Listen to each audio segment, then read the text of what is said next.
Here's the question. Hola, bitches. Good day to you and yours. All right, there was a panic over the weekend at Florida's Ancon Beach. Hundreds of swimmers rushed out of the water and onto the beach after they spotted a large shark thrashing around near the shore. There was even blood in the water. Yeah, it turns out it was not a shark. It was a tuna. Delicious, delicious tuna. But it's an easy mistake to make. In Mexico, a woman was enjoying the ocean. She pulled a log that was floating in the water. Ew. It was not a log. It was an alligator. And like anyone, she screamed, threw it, and then hastily made her way back to shore. Again, it's easy to understand how the mistake was made. Not the case for a family in China who raised a dog for 2 years. To discover that their dog was a bear, it took them 2 years to figure out that the dog was a bear. Now, mistaken identity, it happens all the time, not just with animals, of course. You ever confuse, like, sugar for salt, or accidentally drink booze that you thought was water, try to put your key in the wrong door of the wrong car, or you ever mistake expanding builder's foam for hair mousse? Yeah, me neither, but a woman in Europe did. Ever sent a text to the wrong number on a first date, describing your date as, and I quote, brutally ugly, only to discover that you sent the text to the brutally ugly person that you're on the date with. Oof. Yeah, it happened to a guy in England. We'll share his story and all of those stories coming up. Sorry, I can't stop laughing about that. Brutally ugly. Ding. Oh, I think she's talking about me. We'll show those stories coming up. But first, we want to hear your answer to today's question, brought to you by our friends at Advanced Hair Restoration. We want to know, what did you think it was, but it wasn't at all? To be a part of the big show, call 206-803-ROCK. Like the Men's Room on Facebook, follow us on X and Instagram and Men's Room Live. Send those emails to the Men's Room at KISW.com. And now watch the show live on YouTube at KISW Rock. The debauchery rolls on. You're listening to the Men's Room with Miles and Thrill. 99.9 KISW. Oh, Patrol, away we go. Welcome to the 21st Amendment season, episode number 4,574. What a large and a charge program we have for you today. Guaranteed future repeat. The exciting return of your guess is as good as mine. We have 3 categories for you today. We have the 10 most ordered flavors of ice cream on Instacart. All right. Over the last year. So we got ice cream. All right. We have the U.S. cities that rats love the most. This is from the mind of Orkin Pest Control. I'm going to guess most are east of the Mississippi. You said cities? 1, 2, 3 are not. Yeah, all so the rest 70% absolutely. Well, the older the city, the more rats are going to be around. Yeah, that's a fact. Anytime they knock down a building, man, Fremont right now is rat central. Mm-hmm. They've been digging, man, and the rats have no place to go. So I'm trying to figure out where the new home's going to be. Sounds like Officer and a Gentleman. I got no place to go. You should invite him in, Miles. That's right. Well, I did have a pet rat. Feed him your expensive cheese. And then he passed on. One day I just saw him out there. You think he got hit by a car or something? I'm not sure. Not sure what happened to him. I was like, no way. He was just flat in the street? Not my guy. He was just like this. You know what I mean? That's like old age. That's how rats die. They die on their side with their little tiny arms above their head, like this. Like they're running, and then something bad happens. Sure, it was a cardiac thing. This is a big one, Elizabeth. Pretty much, yeah. And then the final category.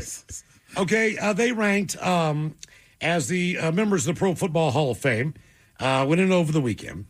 We have the greatest NFL players to wear jersey numbers. Right. We have 1 through 25. Okay? All right. So we can do this a couple ways.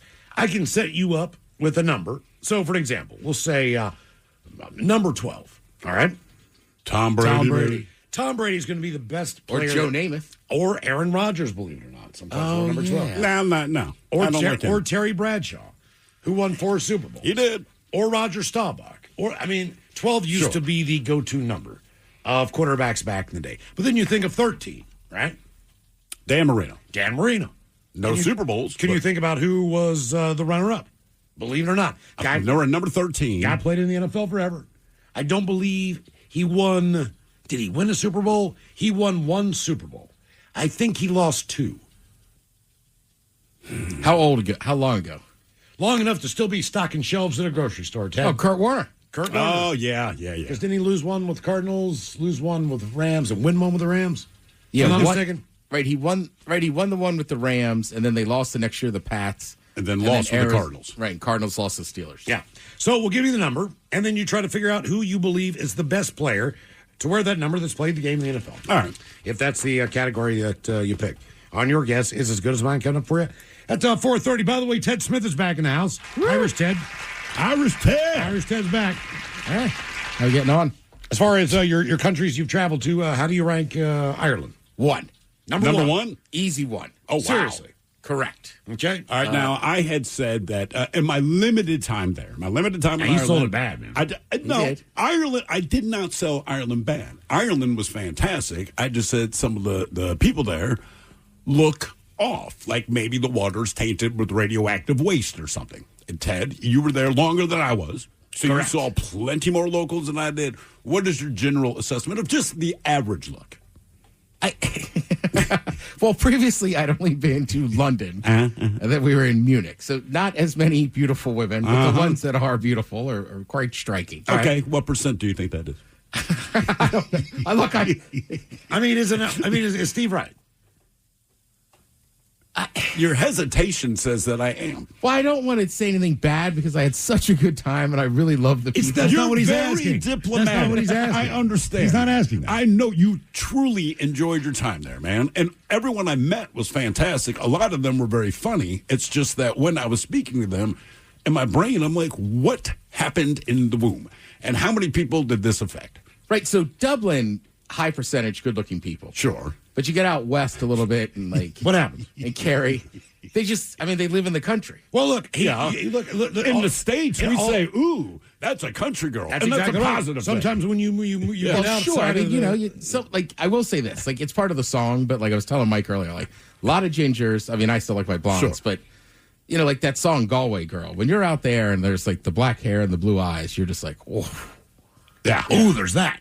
yes, Really? How far apart are those eyes? I got to go That's what- golfing. you should. I gotta go They're having golfing. the Ryder Cup in Limerick. Okay. In Limerick. Aha, that's where that came from, I bet. It is. The Limerick? Yeah. I was invented there. did come from There's a Limerick. lot of stuff like that I kept doing. Yeah, Like, huh. but I was taking trains and stuff, so I saw a bulk of the country. Yeah. Did you go to Northern Ireland?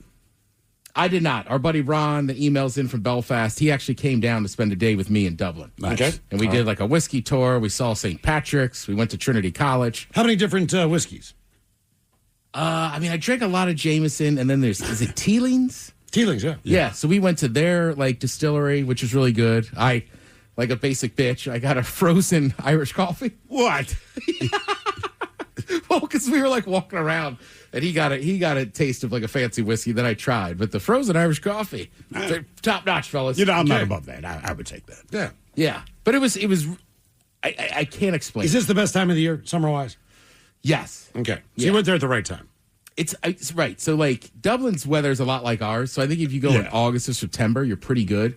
But then out in like where I was in like Dingle for like it just rains there every day. Dingle. Did you eat any berries in Dingle? It's the only thing we were hoping you would do. Just eat a strawberry. I think and if you're, blueberry. I think the Dingle and Cork, both, Yeah. they seem to, I don't know, somehow that should be on a T-shirt in some form or fashion. I almost bought a T-shirt in Cork. It said? Cork is very proud that they're from Cork. All right. So it just had their county and it said Cork, and then the rest of it said not Cork. Do they make corks in Cork? That's a good call. Not sure. Seriously. I mean, like just for wine or, like cork board or anything else. I mean, Yeah. it is Cork, like Limerick. So is that Yeah. the home of Cork? I'm guessing it is, Probably, but yeah. I don't know. But I went to a fort there that was from like the 1600s, and then during the Civil War, like the Black and Tans that owned it took it over. Then the Irish got it back. But they don't have T-shirts like I soak Cork. yeah. You know what? I'm sure they do. All right. I just didn't go into one of those shops. Okay. I was trying to keep it just like real as I could. That's real. I got chewed out by one old timer in a pub one night. For what? What did you do? I was wearing an Arsenal kit All or right. jersey. So like one couple came in, that guy really liked Arsenal, and he was like, "Oh, you're American." So he sat down, and then this old guy was like, "You don't wear that because when the English were using cannons, Arsenal wasn't Arsenal." So he got on me about that. Then he flipped me off. Then I flipped him off back. Then he was talking about hurling, and I don't know real sports because I wear all that armor in American football. Yada yada yada. When I left, he's hugging me. Even one guy came by and was like, "Don't let the town drunk make your he's just take the piss back out of him." Yeah, you should tell them, like, hey, man, that's everywhere. Okay. Every bar has the drunk who's going to harass you if they don't know you. Correct. Yeah, guys like us, guy. Right. It's basically what it was. What was the best thing about it? What'd you say? Honestly, just the people. And they're very like chill and relaxed. Even if they wind you up, like the British sometimes can kind of get you going, but they kind of mean it. Like they'll wind you up a little bit in Ireland, but they don't really mean it. And then they're just really nice and chill about stuff. Like the train station, I couldn't figure out my ticket. And the guy was just like, just walk through. Yeah. Like, I trust you have a ticket. How much was the ticket? So we took the train a lot. I want to say it was like 30 or 40 pounds to go like across the country. Is it all on phone like it is here?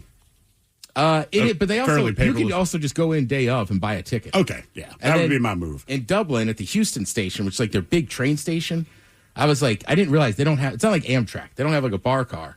So I was like, can you take beer or not? And this woman had to be 75. She just leans over. She's like, lads, you just order from this bartender. I'll give you the coffee cups. You just pour them in there. Just keep it cool. Oh, nice. Yeah. Nice. So it's little stuff like that. Like the pubs close, but then they're always like, yeah, wait, and you want another pint? Like, all right.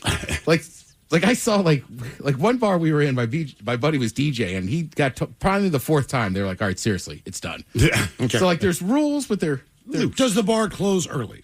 They do. So that's one bad thing. You gotta, especially if you're you going got a day drink, and if you're going out for dinner, you better have eaten by about 9. Oh, really? Because outside of late night, like going to the chip shop and getting a spice bag, or going to what's a spice bag? So it's like all the fried little bits. Yep. At the end of a fryer, it's starting like these Chinese restaurants. So it's like little pieces of chicken, chips. Just whatever they fried, get out of the fryer. And then like some peppers and onions, and it's got like this dry spice. And then some people, like myself, I like to add the curry sauce on top.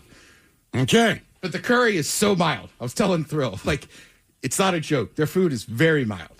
Okay. Just bland, right? Yeah, the rotisserie chickens in the grocery store, Miles. I was like, somebody's like, well, their chicken's fresher. And I was like, they could put pepper or a little salt. Right. I've never. It looked like boiled chicken, and it was that was their rotisserie chicken. Hard pass. Yeah, well, super awesome. But you would go again. You'd recommend it. I can't wait to go back. I mean, I don't want to overdo it, but I mean, it took my heart. And like seeing, like being out in Cary, like I guess my mom's family was from that area. Okay. And almost Limerick. So like I've never been anywhere where it's like, oh, this is my actual heritage. Yeah. How long was the flight? Like 9 hours? Yeah, I had to fly to Amsterdam first, quick layover, and then into Dublin. And then I think on the way back for Amsterdam was like 10 hours. Okay. Yeah. It's about the time you hit your breaking point. Yeah. It is. Yeah, like I'm going to lose my mind if I don't get off this plane. And on the way back, I had to do the dirty in that tiny little bathroom. I know. I put it off for as long as I could. Do things smell? Because they're so old. Some of the pubs do. What does it smell like? Just years of sweat? Yeah. Kind of farts, and you could tell you used to be able to smoke in there. Yeah. But you can't anymore. No, but they all have little like gardens or whatever out backs. Like, there's a lot of people were ripping cigs. Okay. Hell, I smoked a couple cigs. I got all fired up. Wow. Smells like farts. Yeah. Oh, remember they said, I believe it was London, when they originally passed the no smoking bans, 10, 15 years ago now. No one thought about it, but about 2 weeks later, when all the cigarette smoke cleared, everyone's like, my God, I've been going to this pub for the last 20 years. And honestly, they said it smells like armpits, ass, and spilled drinks and vomit. How about That's the other thing, is like a lot of them are carpeted. So like if you spill a Guinness, This is gone. I spilled a Guinness one night on my sweatpants. I couldn't wear them again. You can't get that smell out. I mean, beer itself when it's stale, but like Guinness, yeah. What's the footy culture? Every town's got a team, club? So they do like soccer, but they mostly watch English Premier League. The big thing is Gaelic football and hurling. Now, what is hurling? Hurling is like that. It's almost like you do at the end of the lacrosse. It's like this different. It's like a hurling stick. Yeah, yeah. You kind of dribble it with that and then whack it. Hurling, I didn't get into. Gaelic football, I kind of picked up on. It's somewhere between rugby and Aussie rules football. Okay. Every third step, you either have to dribble it or just kick it to yourself. Yep. So, but they were all fired up because County Mayo hadn't won Gaelic football in 75 years because of some curse, and they had broke it right before I got there. So that was like a Red Sox moment. Correct. That was the big talk of the town. And Luke Combs had just been over there. Yep. So everybody was all fired up about that. Not Eddie Vedder. They weren't fired up about Ed? So he was there for that funeral. Yeah. For the Irish guy, Glenn, whoever, I can't remember his name. So yeah, it's like he was over there. Bono was there. Bono was Vedder there. was there. Yeah, Who's who of Ireland celebrity, right? Yeah, I drank in the pub where the Dubliner started. All right. Nice. The Dubliner. Yeah. Then a Dubliner in Fremont. Must be the same folks. Well, it's not called the Dubliner. It's just in Dublin, and that's where the band, the Dubliner, started. Yeah. I think it's O'Donoghue's. Okay. Sounds like a lovely vacation. Honestly, it is, I would say, probably the best vacation I've ever been on in my life. Oh, nice. And affordable. Would you say it was affordable? He did not say that. The prices of pints didn't shock me because, like in Dublin, because I live here. But like Dingle, because it was a bank holiday weekend, so everybody was traveling within the country. Okay. The one hotel room in Dingle was very expensive. Like, what's expensive? $500? No, but it was a one bedroom, and it was like 230 pounds or something. So it's about 280 US, I think, somewhere around there. Yep. And then I stayed in like a micro hotel, the first night in Dublin. So like, there's not even like a place to really like put your luggage. It was nice. Oh, damn. And it had air conditioner, but I was just like, all right, just stayed in. Are they happy to see Americans? Oh my God, yeah. Okay. They don't all want to hear about your heritage. Yeah. Which is fair, right? Because everybody just launches into it. But yeah, they're very super friendly. And like I said, like there's a lot of American stuff. Like Coors is on draft everywhere as much as Guinness is. There's a big chicken wing culture. And there's just so many Americans. They're just kind of used to us. Sure. But You don't have to listen to all that crappy Irish music the entire time, right? I enjoy it. I listened to Irish pub songs for about a month before I went. So people were impressed. They're like, you know this one? And I was like, I did the homework. They're all the same. They kind of are. You know? Yeah. But a lot of American country music. I heard Country Roads. I texted you guys the one day. I know you were still on the air. If Jeff just did there singing Country Roads with a bunch of English or a bunch of Brits and Irish people. That's crazy. That is crazy. Sounds like a hell of a And vacation. there's live music every night at some of the pubs. That's Nice. the best thing. That's one thing I wish America we did more of, right? Just give us singer some songwriters. They might just be doing covers. It's just fun to hear live music. Yeah, for sure. All right, let's get to our question after the break. What did you think it was, but it wasn't at all? 206-803-ROCK. From the Pinky's Plumbing Studio, you're in the men's room. Text the guys at 206-803-ROCK. What did you think it was, but it wasn't at all? 206-803-ROCK. We head to Ancon Beach. Ancon. On Marbella's Golden Mile. Reading this article, they act like everyone should know where this is. Do we know, is it the southeastern tip of Florida? I Googled it because I said, where in the hell is this? So, yeah, it's southeastern tip of Florida. Off the coast of Cuba, if I'm not mistaken. Might be. I mean, was it in Cuba or is it in Florida? I think it's Cuba. well, hang being on. off the southeastern tip of Florida and being off the coast of Cuba is a difference of Well, that's 90 miles. a few miles. Right. Yeah. I mean, yeah, you got to swim it. You know, Ancon Beach. Marbella's. Well, this thing says Golden Mile. That might be Spain. Now, it's not Spain. Maps. And Spain. Marbella's Golden Mile. It's in Spain. Hold on.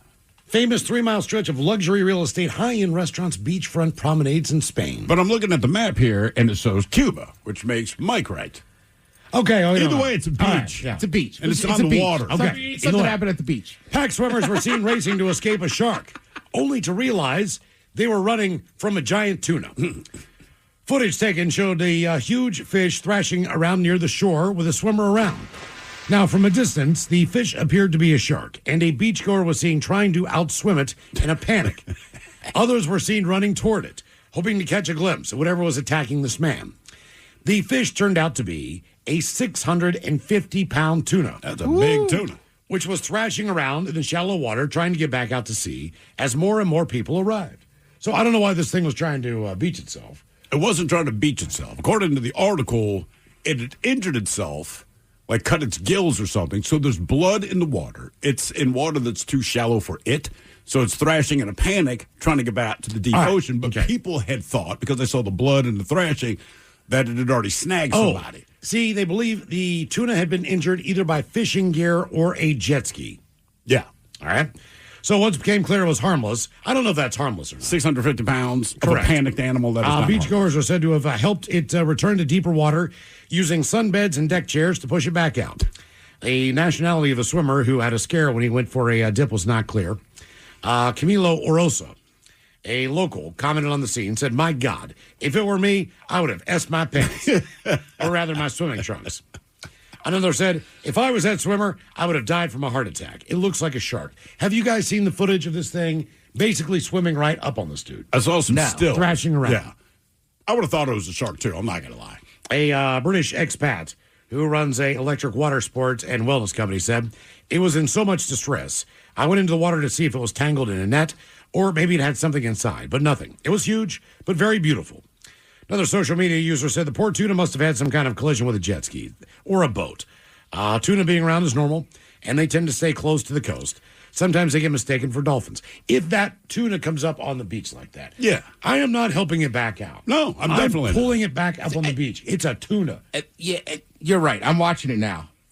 That is a monster of a fish. Yes. Yeah, so you assume it's a shark, And he's man. going crazy. But people pay tons of money to go out there and get something this big. They do. Why would you push the damn thing back out? Look, I get it. If there's a shark on the beach, most people don't eat shark. Yes, some cultures eat shark fin soup. Other than that, I've had shark once. It was delicious, to be honest with you. was it really good? Yeah, it was some seafood place in Baltimore. This is when we first moved there in 1984. I've had shark. I do not remember the name of the place, but a seafood joint. I know They what had it's it called. on the menu. It's East Coast. It's called Sharkies. And I tried it, and it was super good. Yeah, Really, I think, really okay. good. I think the other problem is, Miles, like that. First of all, you don't know it's a tuna, and then second of all, like you're on vacation. We can do a 600-pound fish. Well, you're going to take it to the restaurant. They're going to feed you for free. Yeah, probably. Right? Yeah, thrill knows every restaurant's ready to butcher a 600-pound fish. Thank you for bringing this to us. Yeah. That is awesome. Who's going to turn out 650 pounds of tuna? I think most places. Seriously? Yeah.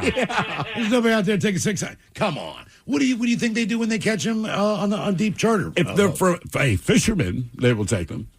You're some tourist who's like, hey, I It's a dragged beach. this bloody bitch off the beach.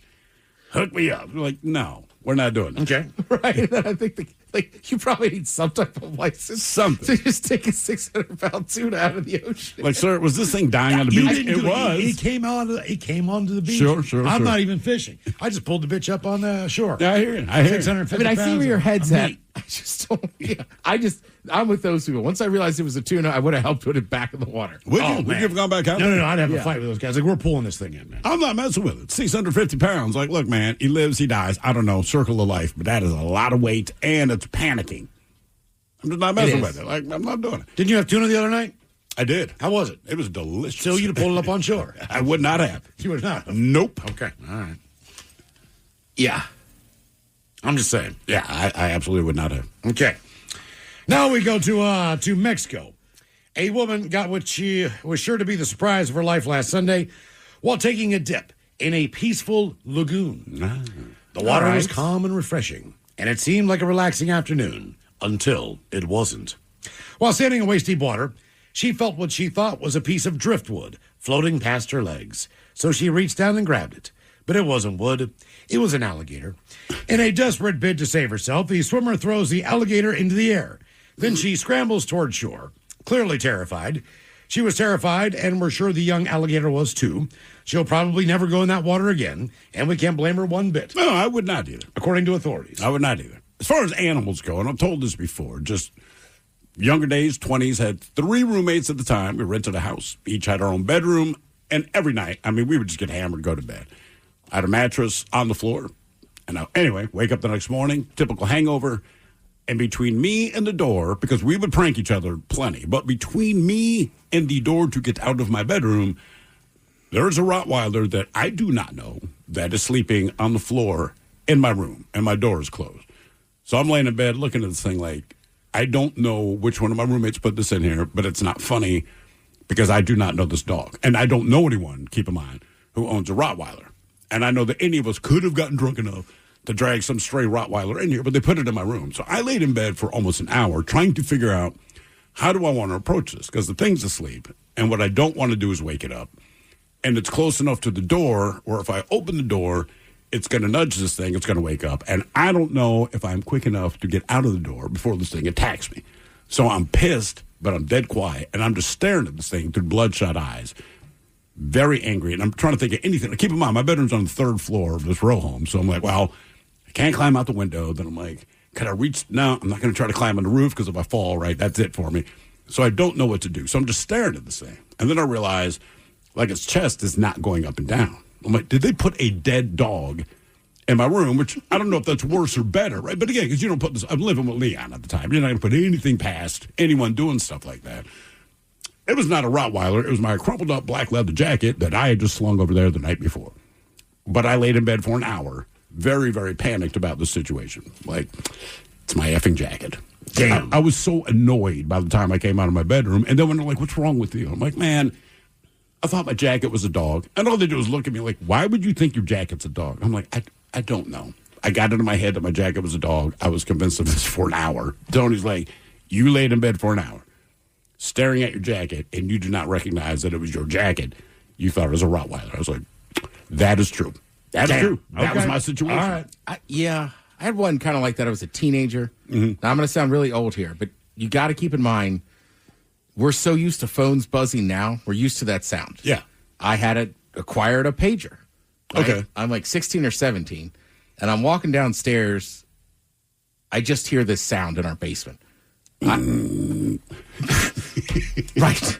Same thing. It must have been half an hour I stood at the top of those stairs. I'm fully convinced there's either a ghost or something in the basement. And then finally, I think my brother came home or something, and he's like, and I grabbed a tennis racket or something, like, we'll go down together. And that's exactly what it was. It was that pager.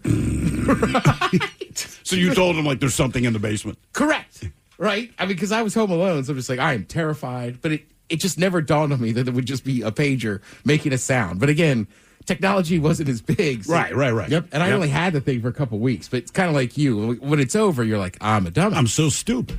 And you spend a lot of time. Actually, most recent, we were in Orlando for my kids' volleyball tournaments, or end of the year tournament, a national tournament. There are thousands of kids there. Matter of fact, my nieces are playing in that. We're at that same tournament. Yep. I want to say the girls played the week before, I believe, because they have like 2.5 weeks there where the convention center is purely volleyball. They do girls, then they do boys. Some years they do boys and girls. Either way, the girls had just left.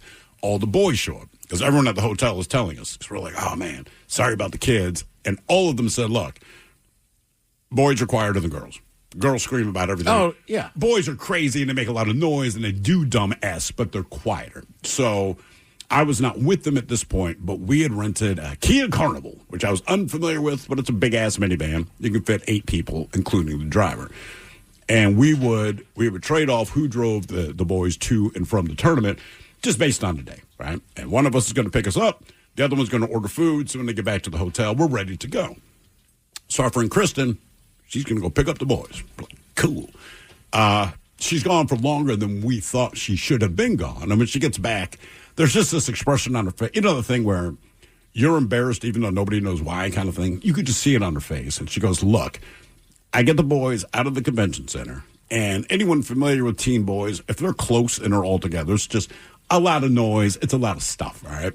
And they smell like they just played volleyball because, again, they're 14-year-old boys. So she goes, I have 7 of them, and we get into the Kia Carnival. And the thing about them, every time we took them, they're fighting to get into the bath. They're climbing over seats. They're stepping on stuff with their shoes and moving seats around, throwing their bags all over the place. Like, it's just a disaster. So she goes, they go through the regular rigmarole. And she goes, I go to start the car. The car won't start. So it's like, oh, F, man. Keep in mind, it is so hot there in July. She's like, we can't figure it out. Then she realizes this is not our Kia Carnival. Oh! Yeah, so she's like, get out of the vehicle now.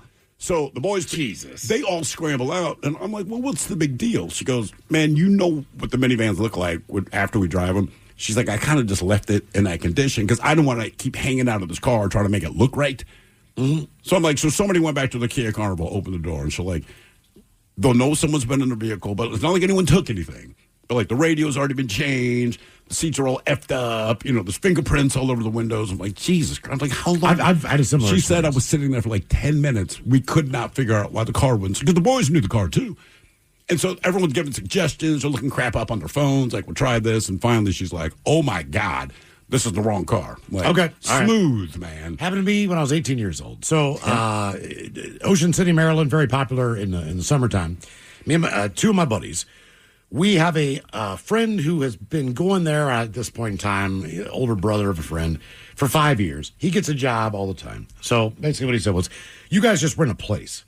You come down. We'll figure out your job situation. It won't even take a week. You know, you just get down here. I know some people.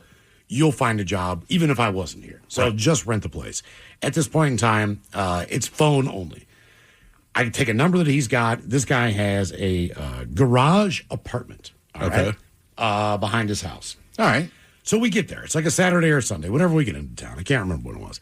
But There's steps going up on the side. There's an apartment above the garage. Yeah. All right. It's fully furnished. Okay. That's one thing.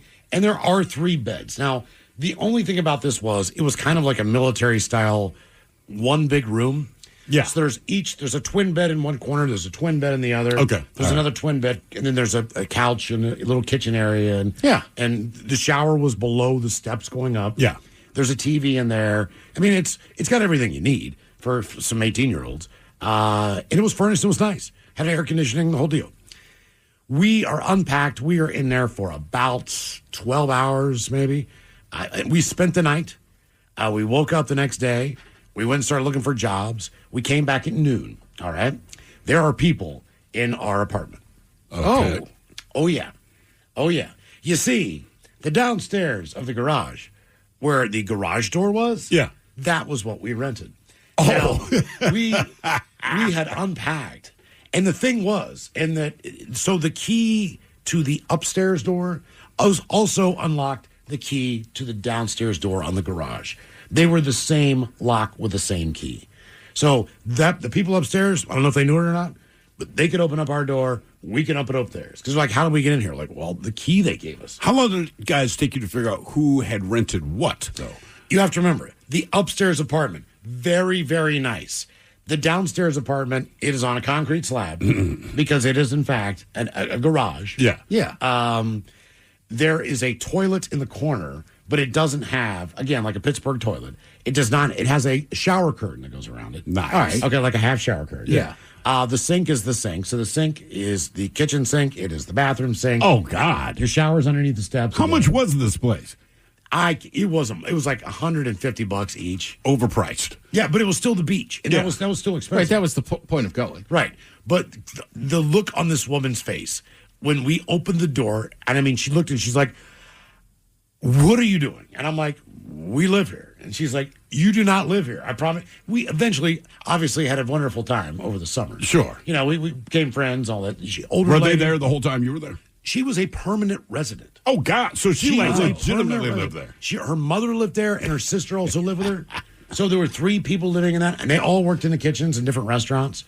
So it was just one of those things that, we just... That's weird. That's what I said. I'm like, where is their stuff? Like, where is makeup? Like, anything. Where's their clothes? Like, what are we missing? Toothbrushes. Then we realized that the reason that the keys were the same was because there was also a back storage area on that garage. Okay, yeah. Where they kept their bicycles, they kept all that crap. But I mean, we're walking in, man. I'm like, who was sitting on my couch? She's like, who just opened up my door? We're just like, this is bizarre. And then we went downstairs and we're like, oh man, we gotta live down here for a whole summer. Like, it was bad. But I mean, you're 18 years old. Sure. Do the best you You can make it work at that age. I mean, I've done it in some of the buildings I've lived in. All the doors look the same. And just like moved in new, just got off on the wrong floor and just opened a door and it wasn't locked. And same thing, just walked in and this couple just being like, "What are you doing here?" And I'm like, "What?" Like, it took me a second to be like, "Oh, I'm in your place." Yes. But it's very awkward. It's super awkward, man. Yeah. Super awkward. I mean, even on the plane, there's little things where I don't know why it's so difficult for people to figure out what row and seat they're in. And it's just the way they number it, right? So, like, if it's row 16 and 17, for whatever reason, they're slightly off center.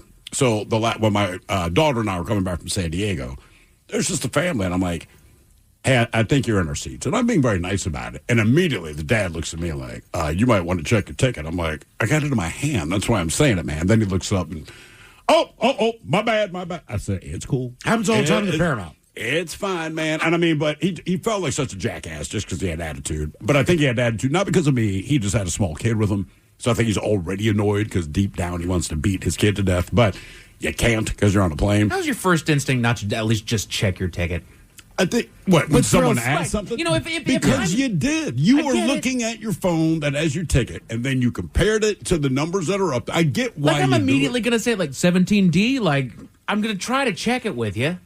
You don't just say, "Oh, I think you're mistaken there, buddy." Mike, every time I go somewhere, there was a time for like a year straight. Anytime I went anywhere, somebody was sitting in my seat. Was it an honest mistake, or were they trying to get a better seat? Kind of who knows? At the end of it, I think who knows? It's stadiums. 50-50. Stadiums are a little bit different. Like Concerts. I know I've done it at concerts, especially like that, like Luke Combs, because it was very dark. Yeah. And when I first went in there, I was just a little behind like the rest of our crew. And I was the overconfident one.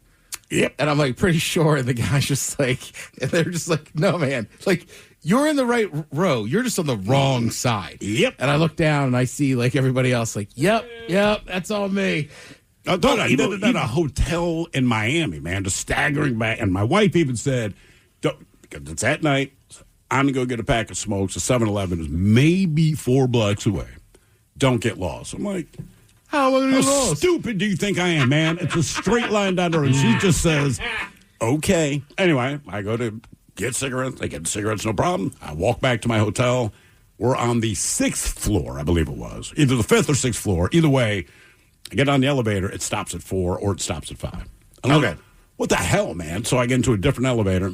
Again, the numbers stop a floor short. And I'm like, I just came from this room, right? So I know it's there. So I go up the steps, and I'm not trudging up the steps again because you're drunk. And I'm like, F it. I'll just go up there.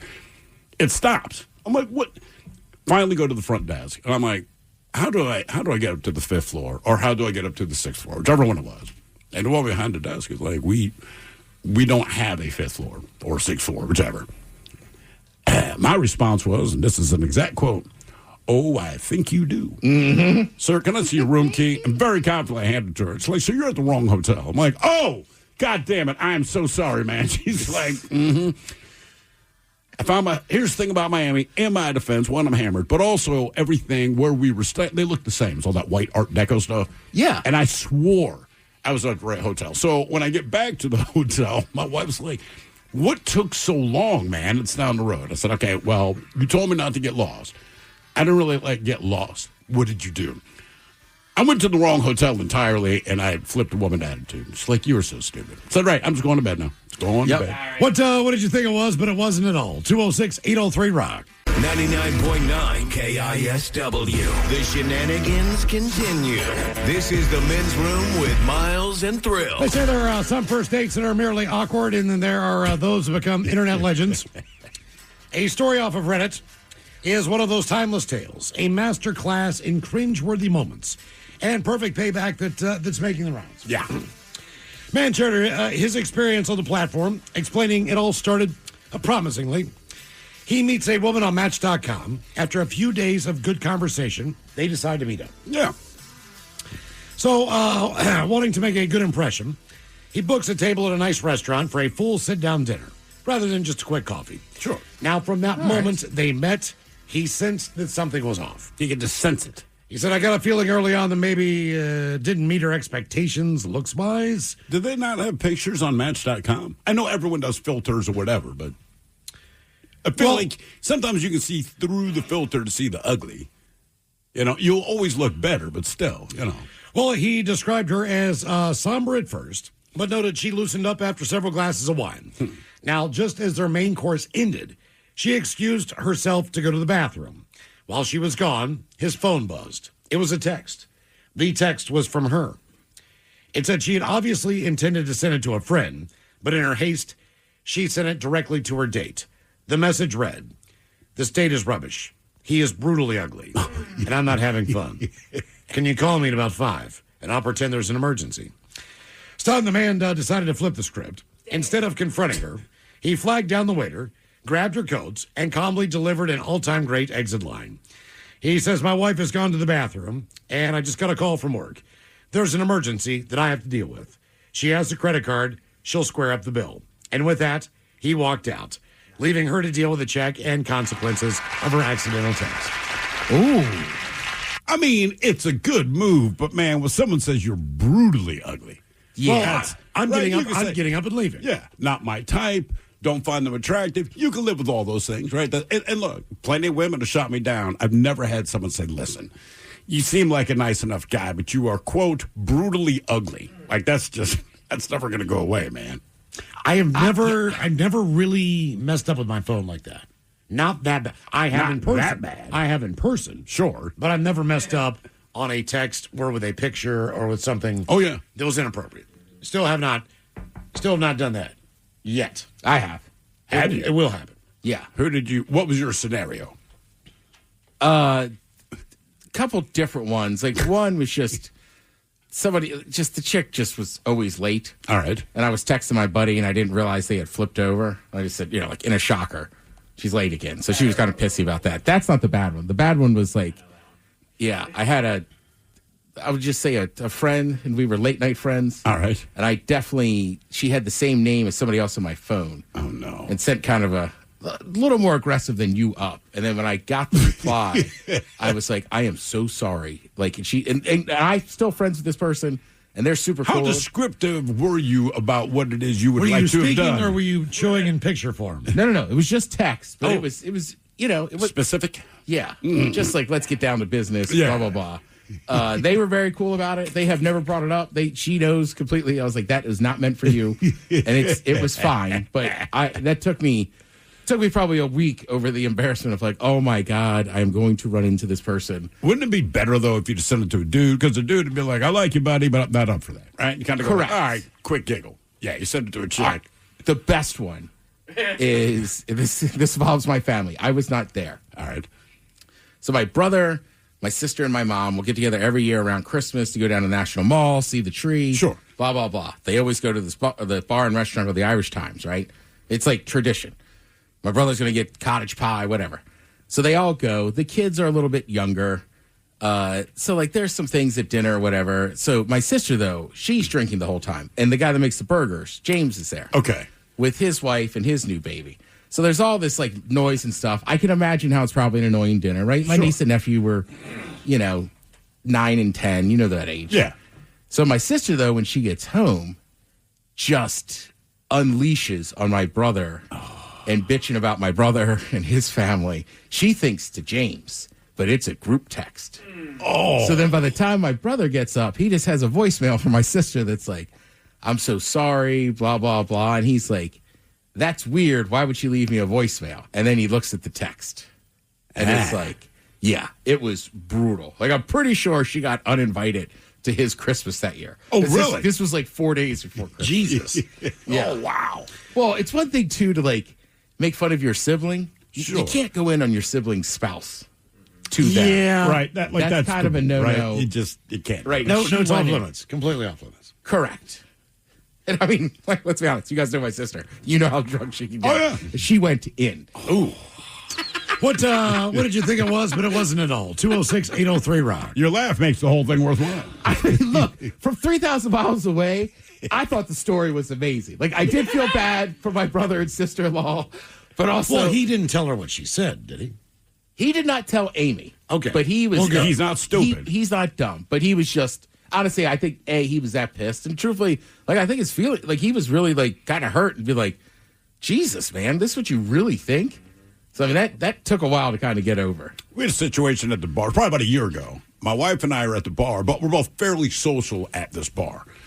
So my wife's talking to somebody else. I'm going around to the varsity side. Oh, yeah. To get a drink. And there's this woman that I've never seen before. And she's hammered, right? And it's got the super long fingernails, big-ass gold hoop earrings, hair's all teased and curled up, whatever. So she's kind of flirting with everybody. I'm waiting on my drink.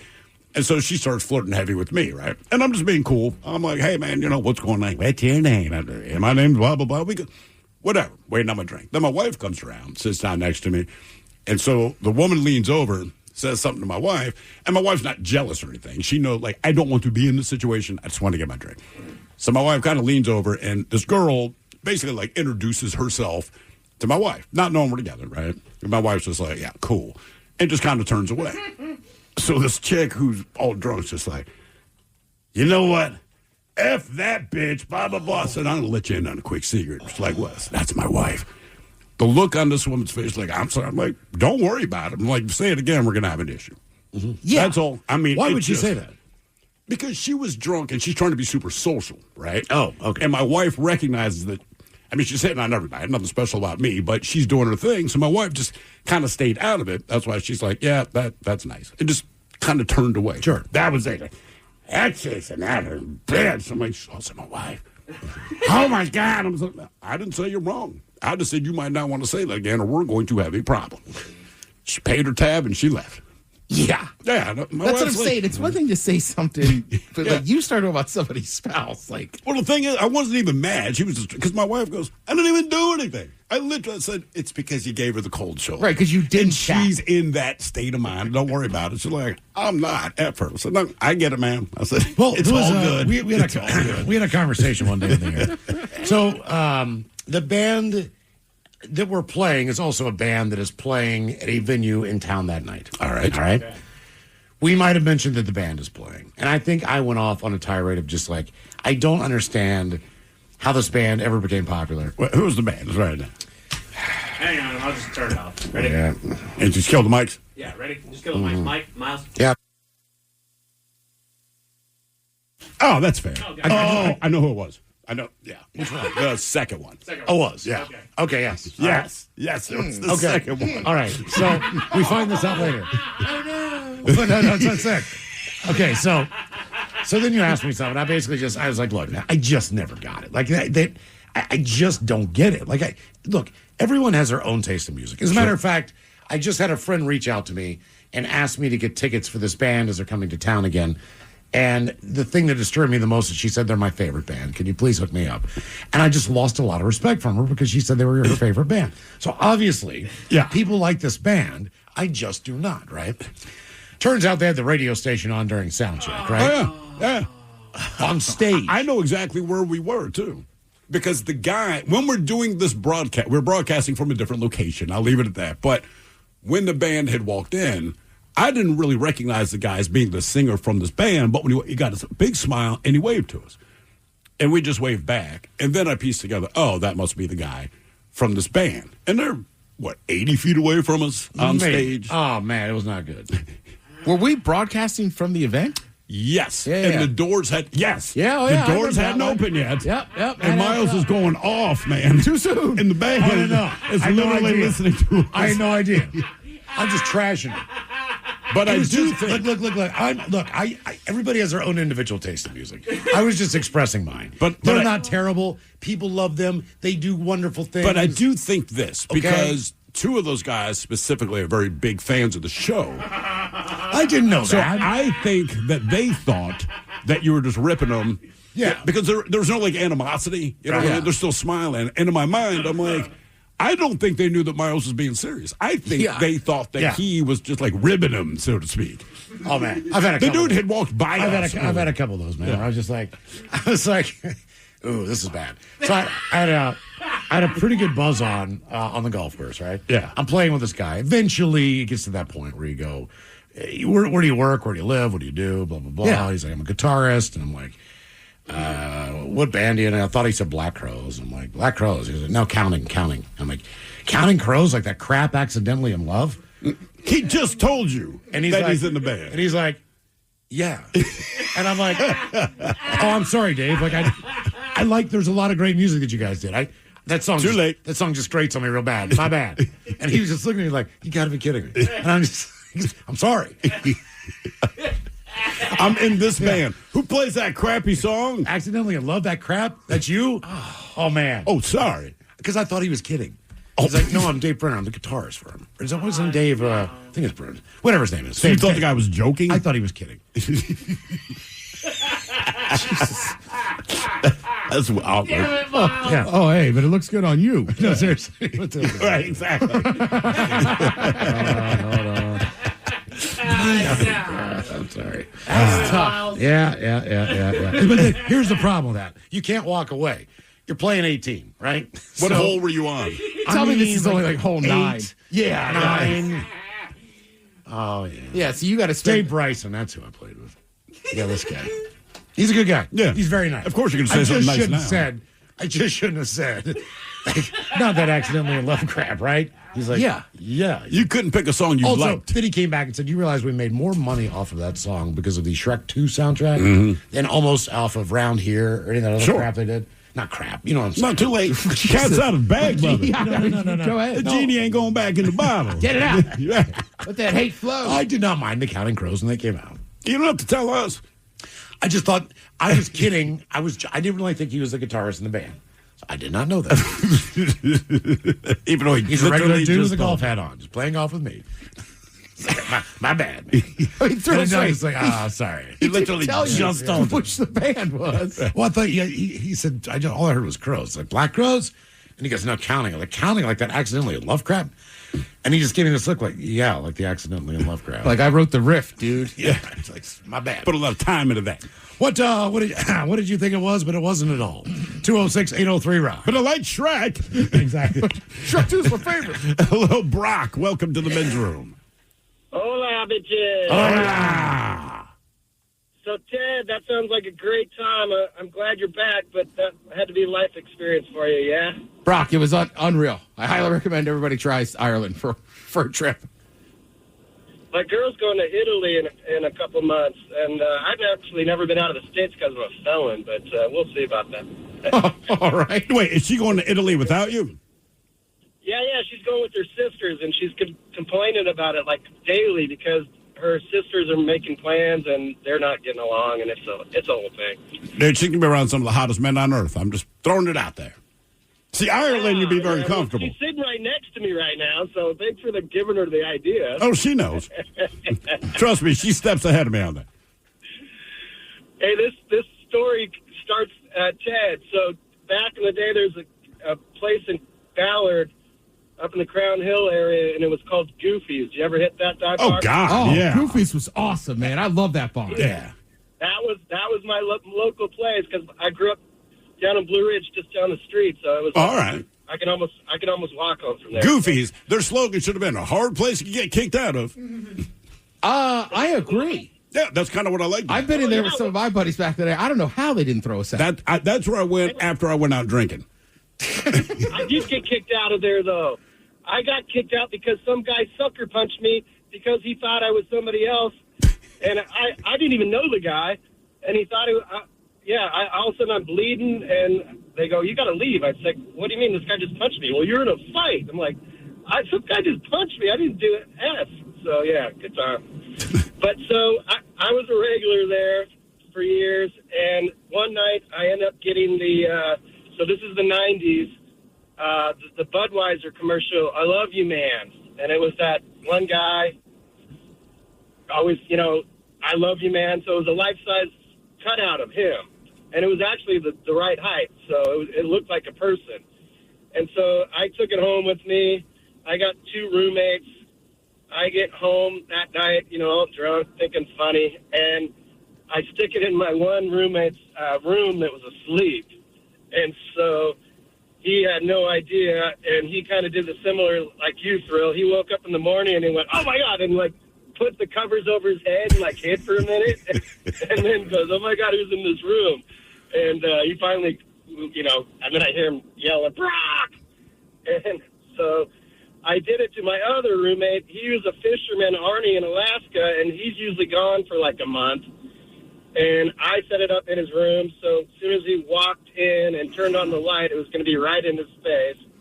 And sure enough, I hear it from my bedroom, "Oh, my God, bam!" And he punched the guy, and yeah.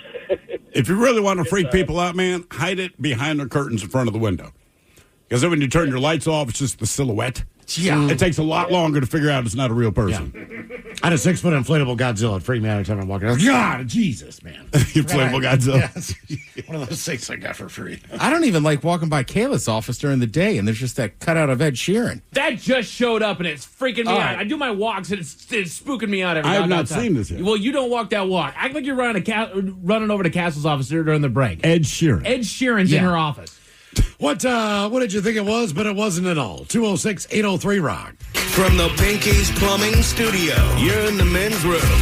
Categories coming up: ice cream rats and the NFL. Your guess is as good as mine. Right after emails on our question, what did you think it was, but it wasn't at all? Commas are huge. 206-803-ROCK. Ice cream rats. Ice cream rats and the NFL. Coming up, ice cream rats. Would you eat an ice cream rat? Is it ice cream shaped as a rat? Yes. Or is it a rat that has You ice would cream eat, flavor? look, you eat Mickey Mouse ice cream. It looks like a mouse. It's got ice cream. Which one would you eat? If they call it an ice popsicle? cream rat or rat ice cream? I'm going to try an ice cream rat. Yes. 100%. Delicious. Ice cream rats. That's right. A family in a remote part of China adopted what it thought was a puppy, only to discover 2 years later it was actually a bear. Su Yan, who lives in a village outside of the city of Kunming in the Yunnan province. Kunming. Ah, yeah. Kunming. Kunming, How yes. would you say it? believe you. Kunming. I'm calling it Kunming.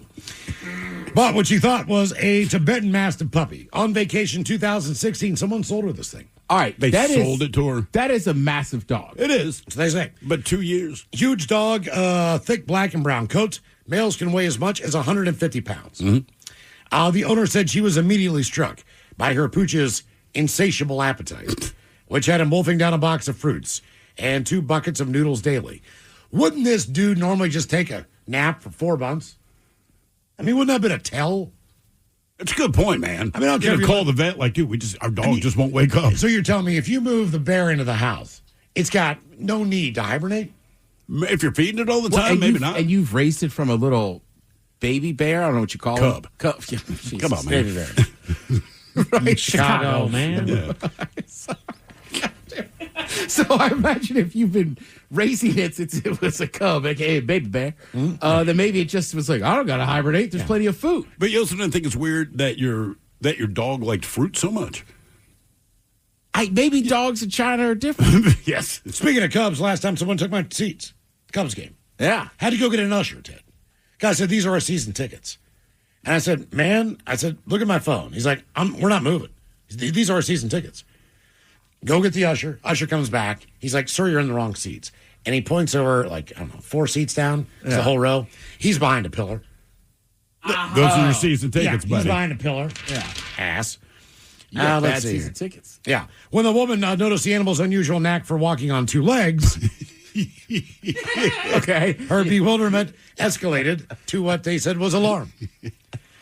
The more he grew, the more he looked like a bear, she said. You know why? The owner's growing suspicion about the pet's true nature did not sit well with her because she admitted that she is a little bit scared of bears, even though she'd been living with one for a couple of years. So Sue reached out to the authorities, who quickly identified her supposed dog as a Asiatic black bear, which is classified as a vulnerable species. The story was first reported by The Independent back in 2018, but has gone viral for whatever reason again this week, probably based on the fact that bears are so much in the news now. A fully grown male bear, also known as a Himalayan bear or a moon bear, can weigh as much as 400 pounds.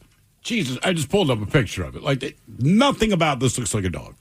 Sorry, man. It looks like a straight-up bear. It looks like a grizzly bear with black fur. Sue's bear, who had lived in the home his entire life, had to be tranquilized before being carted off to the Yunnan Wildlife Rescue because staffers who arrived to collect it were too scared to interact with a bear while it was fully alert. They're like, hell no. A video shot by Chinese media showed the large bear with a glossy black coat and an unmistakable white mark on its chest, which is the hallmark of the species. It was gorging on an orange inside of a cage. Officials reported at the time that the bear was living a healthy life in its new home. I'm sure it was. You're treating it like your family pet. I mean, it was. You just didn't know it was a bear. 2 years to piece that together. That's right. I mean, maybe when it's a baby. Maybe there's something. One of the things, you got to keep your dog's nails trimmed. It's a bear. And like, I don't think it would let you trim the nails. Even if you took it to the vet, they'd be like, man, we'll do this, but you should know this is a bear, not a dog. You know I don't think I've ever mistaken an animal for something that it wasn't. But that's the other question. Like, didn't they ever take it to the vet? I'm guessing not, because the vet would have said, this is not a dog. This is the bear. So we know she never took it to the vet, unless their vets are the worst on earth. I think most of us would be able to identify, like, ma'am, I'm pretty sure this is a bear. Yep. You looking at a picture of it? No, I'm just saying, yeah. It's a bear. A baby bear looks like a baby bear. Yes, it does. The way that its legs are shaped and moves, Everything. it looks like a baby bear. And what tells me, like, most people have seen a dog. Not everyone has seen an Well, in Asiatic all dog. fairness, this bear's got a weird jacked up face. It still looks like a bear. So do I. no, but My it's parents still knew I was a baby. It's kind of an ugly. It's an ugly bear that I could see. Maybe you think this guy's a puppy. Okay, For again. a while, but when he starts 2 years. when he starts walking on 2 legs, let's say That's a good tell, though. with the 2 legs, when he's on all 4s, and that's a big dog, I'm 100% with it. I can fathom it happening. But once he starts walking around on 2 legs, a lot. Ted, man, your dog can climb trees. Yeah. I mean, there's all kinds of things to tell you it's a bear. One, It looks like a bear. But if that's not good enough for you, then maybe watch the other stuff. God damn, man. We've heard stories of I don't know why. It just reminded me of like, that's not an adult. That's two kids in a Exactly. trench coat. stories of family members picking up the wrong child from daycare. Yeah. There's been a few of those. My dad, he never did that, but my daughter, quote unquote, playing soccer in elementary school, like 6 or 7 years, whatever, first grade. And basically, all these girls go down, they sit down on the grass, pick dandelions, chat with the girls from the other school, and a ball rolls around. That is what it is. But my father, he's there, proud grandparent, and he keeps snapping pictures of her. We're like, cool. So then we're going through his phone, and I'm like, why do you keep taking pictures of this girl? He's like, look, man, there was another girl, had your daughter's color hair, same curls, the whole nine. So he's like, 50% of the pictures I took, I was taking of her. I didn't realize that it wasn't my granddaughter. And like from behind, I could get it. Fair enough. And he goes, but then I felt creeped out. He's like, when I realized that I was taking pictures of the wrong girl, he goes, I hope that girl's parents weren't there. I'm like, I guarantee you they were there. It's a park. Yeah. And it's an organized soccer game. Or soccer, yeah. And disorganized, organized soccer game. And I was like, dude, you probably came off as a creepy son of a bitch who happens to be my dad. Oh, my God. That's Steve's father taking pictures of my daughter. And like I said, from behind, they did look a lot alike. Thea sends her dog Izzy to doggy daycare so she can get some socialization, exercise, and fun. So one day, she asked her dad to pick up Izzy from the doggy daycare. But the moment he walked through the door, it was obvious something wasn't quite right. You see, Grandpa had accidentally brought home the wrong dog, and everyone seemed confused except for him. They immediately noticed the pup was much bigger than Izzy, while the sweet dog happily wandered around, checked out what she probably thought was maybe her new home. Turns out her name was Courtney, which explains why she completely ignored everyone calling her Izzy. They also said that Courtney is 15 pounds heavier than Izzy. So I guess in the video, they're all like, God, you've put on so much weight. Oh, you're becoming a fat girl, blah, blah, blah. And they're like, so you picked up the wrong dog, fat shamed it, and then took it back to doggy daycare. Yep. Well done. Biggest mistake I've ever done in a holiday. I've told the story before. I think it was Passover or something. Wife says, I said, I'm going to do the brisket this year. Well, she said, you pick up the brisket. I will show you how to do it. We'll cook this thing together. All right. Fair enough. So I go, what I think is, I went to like the grocery outlet or whatever they got there in Ballard where the restaurants go. Oh, yeah. It's not a grocery outlet, US but I know what Chef? you're talking about. Yeah, it's like one of those Or places. what's it, packing? Cash and carry? Cash and carry. You walk into the cooler where all the meat is. Yeah. You know what I'm Yeah. saying? It's like one of those places where you go in and it's freezing cold. You get what you want. Big racks of ribs, the whole deal. So brisket is on the menu. I go in there and I get the biggest brisket for 8 people. Okay. Okay? Get this thing home, do all the things, marinate it overnight or put a dry rub on it, whatever I was supposed to do. Put this thing in the juice the next day. It's going to cook for 8 hours. Now, in the morning, whenever I put this thing in, an hour and a half goes by. This thing smells amazing. It really does. Sure. It's just, the whole house smells great. It is. I have nailed this thing. I look at it. It's kind of getting a little crispy on top. It's still juicy on the inside. I'm like, I nailed this thing. All the guests come over. This is the most important part of the meal. Now, there are potatoes in there like stew. There are some carrots in there. It is a wet version of how to make a brisket in an oven. Therefore, it does not dry out. As soon as we take the brisket out, keep in mind everyone is there. And it wasn't like a prayer intense dinner, but it was. It's still Passover. It was some type of holiday where you needed to read some crap. You needed to go through a Right. ceremony, whatever that crap is. Did the brisket come with spices? No. All right. But yes, because when I looked into the the trash where the plastic was that I unwrapped it from, Yeah. inside the label was a taped little container of what looked like poppy seeds. That's what I've always wondered about this story. Oh, yeah, it's in there. It's in there. Along with the outside that said corned beef. Oh. It said corned beef real small and brisket real big. Like corned beef was a small cursive lettering. Corned beef. Brisket was like brisket. Like Right. 3 inches high lettering. Did you think it was just like a recommended dry rub that they just threw in there with you? I didn't see it. Like it was literally underneath the label. In Miles' know what I'm defense, saying? they both are briskets. Yes. Correct. It's just the way it's Prepared. cured and prepared. Right, not cured, Right. but Whatever they do it, it's nothing like the other. Correct. It's the same thing, but it's completely different. So she cuts into this thing, and I will never forget the look on her face. Like, there are 6 guests in our home.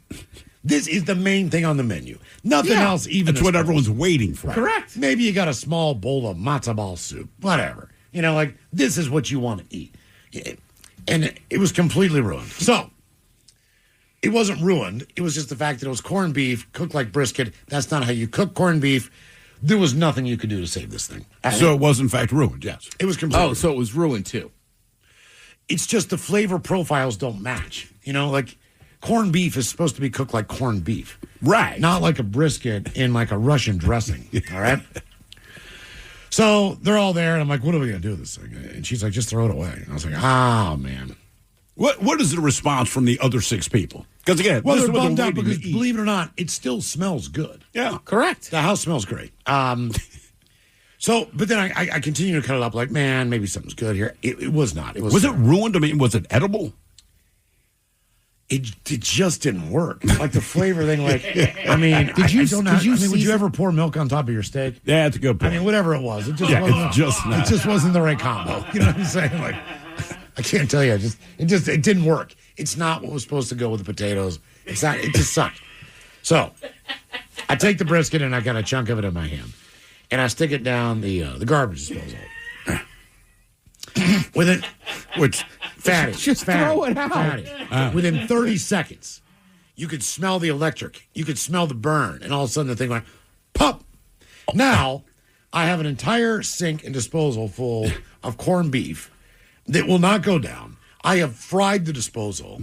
It is blocking the outtake on the sink, so no water is now able to go through. So basically, I have plugged the kitchen sink with fatty corned beef that was supposed to be brisket. Now I have to go and get a repair guy to come in because I don't want to change a garbage disposal. It's a pain in the ass. Just again, why didn't you just throw out the corned beef? That's what she said. Doggone it, Miles. Why did you just throw the doggone thing out? Yeah, that's exactly right. I can't remember what I did. I don't remember because I've ruined a couple of these dinners. So not that one, it was a different one. But I was steaks on the grill. I overcooked those. I can't remember if that was the time that I ran up to Domino's or Azel's and got chicken.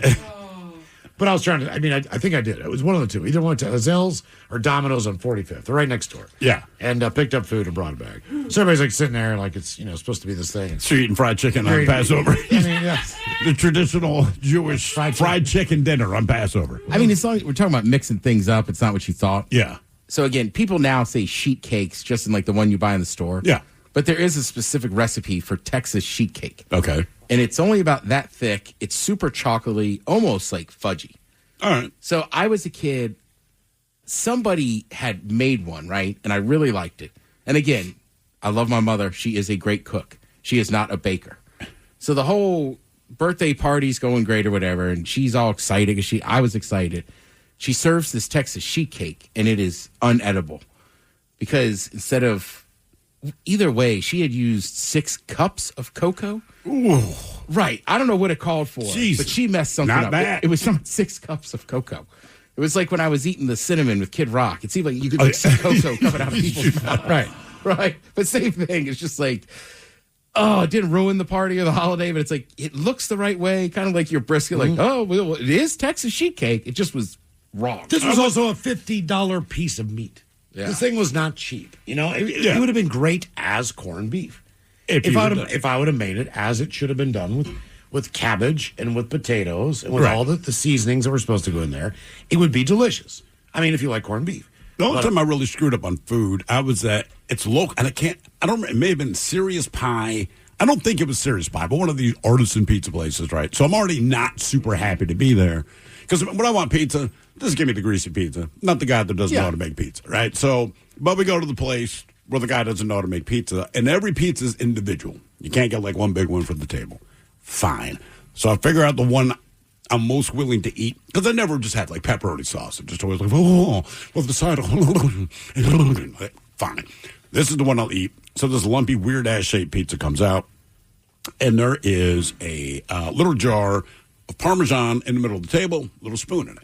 So before I even take a bite, I take the spoon, and I'm Parmesaning my entire pizza. Because I know, for me, it'll just make this version of a pizza tastes a little better.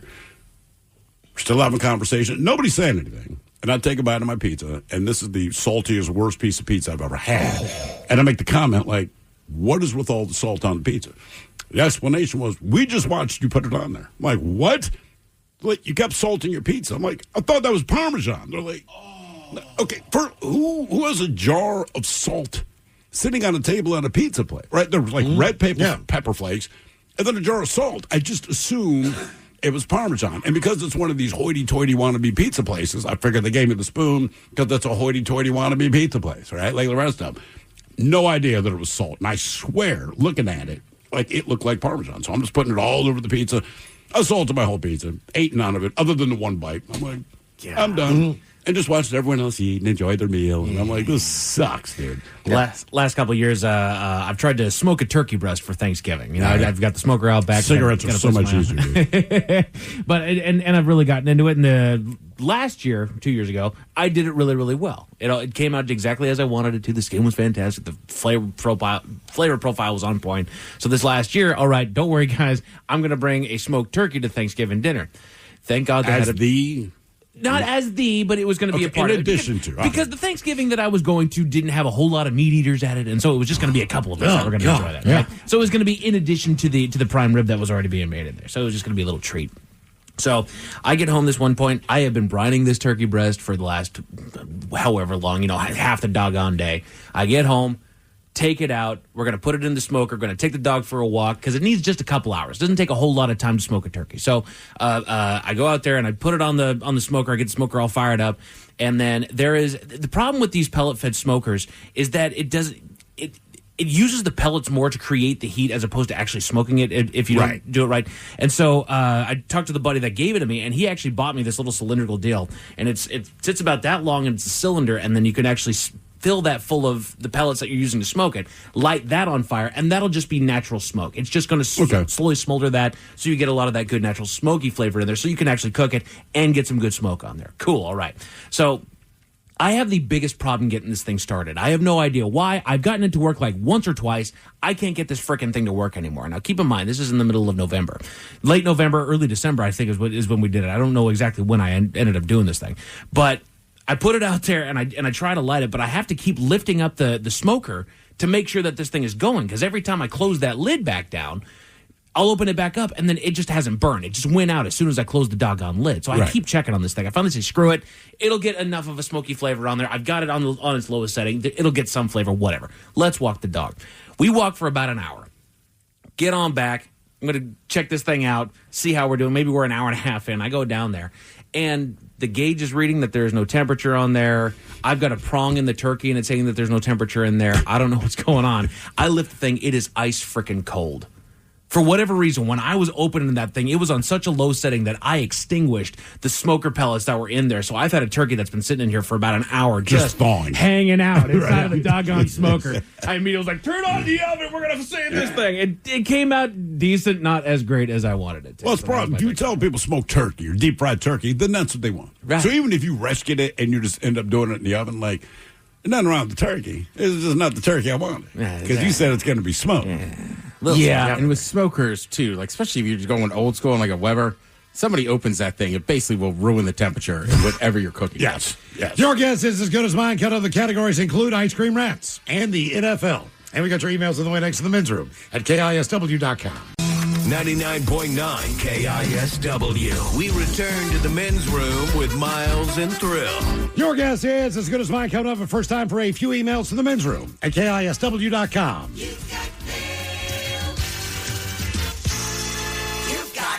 One from What Did You Think It Was, but it wasn't at all. Old boys, one time my wife and I were hiking in a pretty remote area. And I always have my head on a swivel when hiking because I have a crazy fear of encountering a cougar one of these days. Hey. Well, at one point I hear a heavily rustling in the bushes, and a tan-colored animal comes leaping out of the bushes toward me. I screamed like a little girl, then realized it's a golden retriever whose owner shaved it to look like a lion. Not a mountain lion, like a maned African lion. So there I am, frozen and stunned, with this poor, goofy, lion-looking dog, trying so hard to say hi to me. And all I can hear is my wife and the owner of the dog, both laughing at my ass. P.S. Did I hear you are? I hear you on feeling like you're at home in Ireland. My family is also from County Kerry. Nice. I was overwhelmed by the feeling when I visited. Hence my call name in these emails, Irish. Yeah, it makes sense, Irish. Yeah. Let's hear. Time for a couple of birthdays brought to you by Men's Room Roasted Red Salsa from San Juan Salsa Company. Dip responsibly. All the guys. Today 2 is weeks, boys. Yeah, today's my best bud Sonny's birthday. And in honor of that, I was hoping he could please get a shout out that includes a OG fish sandwich, a Your Penis is Too Small, Kevin Hart Dam, and a Suck It Up cupcake. Love the program. Thanks for all you do to keep the afternoons rocking and fun. Stay cool. That from Jimmy C. Bird. Do I get a fish sandwich? Damn. So, suck it up, cupcake. Olabicholas and Mike. Gail is another year older, so could you please give her an angry sugar glider and all the thoughts? No. Rock on, guys. That from Wally. It's a nice segue.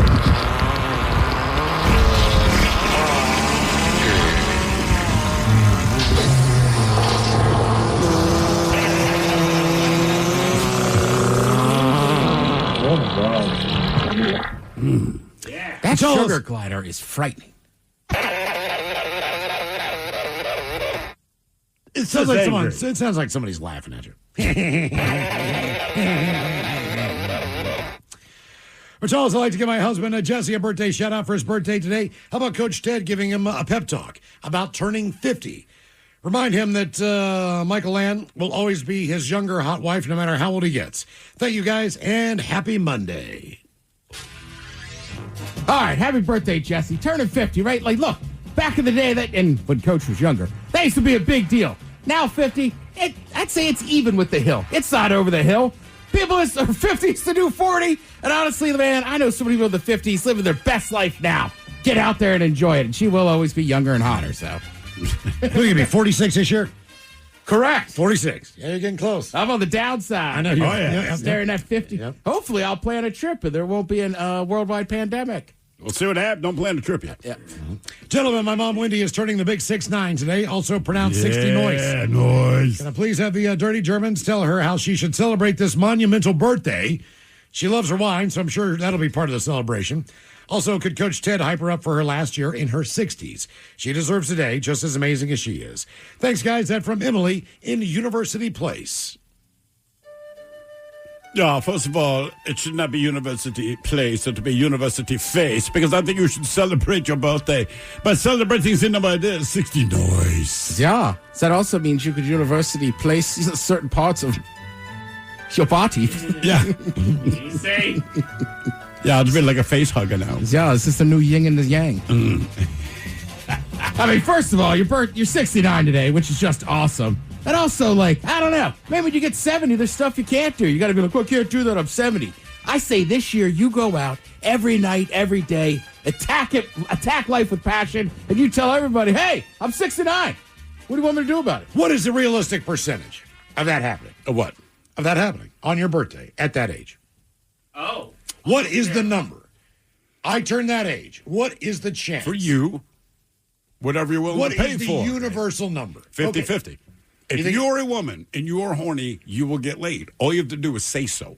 Yeah. I Right? know that. That's it. So that's 100% on that side. But what if they don't want to? What, the woman doesn't want to? Yeah. Well, that's on her, man. Right. Yeah. What I'm saying is, what is the percentage that is part of your It birthday? has to be rising just because of how far advanced we've come from the male end. Oh, yeah. Yeah. Maybe. Oh, now that we got Are you pills, you're recommending a saying. Blue Chew? What are I you was going doing? to say, maybe you want to try Blue Chew Gold. Now that we can, let's do Have you, Unfortunately, no. in Ireland? And did I you took Blue- some to Ireland did and you did not Blue have a Chew? chance to try it out. You didn't. You didn't tell people, hey, I got Why blue don't, chew, you just ladies. why don't you just take it and walk to the bar with no underwear This is on? for See what happens. science. This is for advertisement Right. purposes. Yeah. Yeah. I'd like to do a testimonial. Exactly. Lasses. I had a very awkward conversation with a couple of our friends from Pinky's Plumbing, though. What's that? They were like, when you go in Ireland, take your cowboy hats. I was like, already packed. Okay. And then I realized they were talking about physical cowboy hats. Oh, you were Not talking about condoms. condoms. Jesus, man. You call that a cowboy hat? I was all fired up. Already packed, bro. Good to go, man. Ladies, if you'd like to be part of Ted's, commercial endorsement deal, 206-803-ROCK. See if we can make that happen. Yeah. I tried it. Sometimes a cowboy hat just means cowboy hat. Yeah, I know. Jesus God. I was very excited right before I left. All right, guys, here you go. Happy, happy, happy birthday. Happy, happy, happy birthday. Happy, happy, happy birthday to you, to you. Ya's a Dirty Germans brought to you by Men's Room Original Sausage. Available through Uli's world famous sausage, mensroomlive.com, and other fine retailers. Schweinefleisch. Let's get a contestant on the line there for your guess. Is as good as mine now, 206-803-ROCK. A couple extra emails here. So excited he didn't need the blue chew. Yeah, already got it. Good go, man. No, I was like, yeah, I'm on it. Ready. Multiple. Thanks, guys. As far as clothes go and your clothes story, like how long did you wear them or whatever the deal was. Gentlemen, the longest stint in the same clothes was for 52 hours. I was separating from the military, and I got home via the train from Chicago to Seattle in coach for 44 hours. Ooh. I sat in the same seat. No shower, no privacy. I didn't know till the morning that I was going to be on that train. So I was already 24 hours since my last shower because there was no time for my morning routine. When I got off the train, I was rank. We drove directly home with the windows down in mid-February. Rock on. That from the formerly friendly IT guy. Damn, smelled that bad, huh? What did you do that they sent you home that quickly? Yeah, I don't know. I mean, look. That's a good question. They don't send you home that fast. Like, I need a shower first. I need to pack my stuff. No. You need to it sounds like they pushed you onto that train. You know what I mean? Yeah. Yeah, just go. Yeah, seriously. Yeah, no. Just go. We've packed your bags for you. I just had, they lost my luggage. So between leaving Seattle, I had on like the same shirt for like 27 hours. Where did your luggage That go was to? the question that we were doing when that happened to you. Oh, no kidding. Yes. Where did your luggage end up? My luggage decided to stay in Amsterdam for a little bit longer than I did. Your luggage is like, Really? we brought our cowboy hats too. Did it come with shrooms? I wish, I mean, no. It just showed up. It was just my luggage. I had the cowboy hats in my carry-on. Oh, did you? I was prepared. Just in case. These kids got action in the airport. Yep. Yeah, I mean, you know, I don't know. You never know. I'm not a big international traveler. I was like, stop. Doesn't make me look cool. Ola Gentleman and Ted, what were you close to doing? Catching up on the broadcast via your podcast there on the Odyssey app and my god-awful commute to D.C. every day. This story happened in high school. It was a buddy's small birthday party gathering, and we were doing tequila shots. My friend who was having the birthday was an aspiring tattoo artist, which he technically couldn't do as a 16-year-old. But my very drunk self decided, I'd like a tattoo. He said, okay, where do you want it? I drop my pants and say, I want it on my inner thigh. Okay, what do you want? My drunk, stupid idiot self said, give me a swastika. Oh. The moment I'm about to get needled, the shots catch up with me, and I start blowing chunks into the trash can.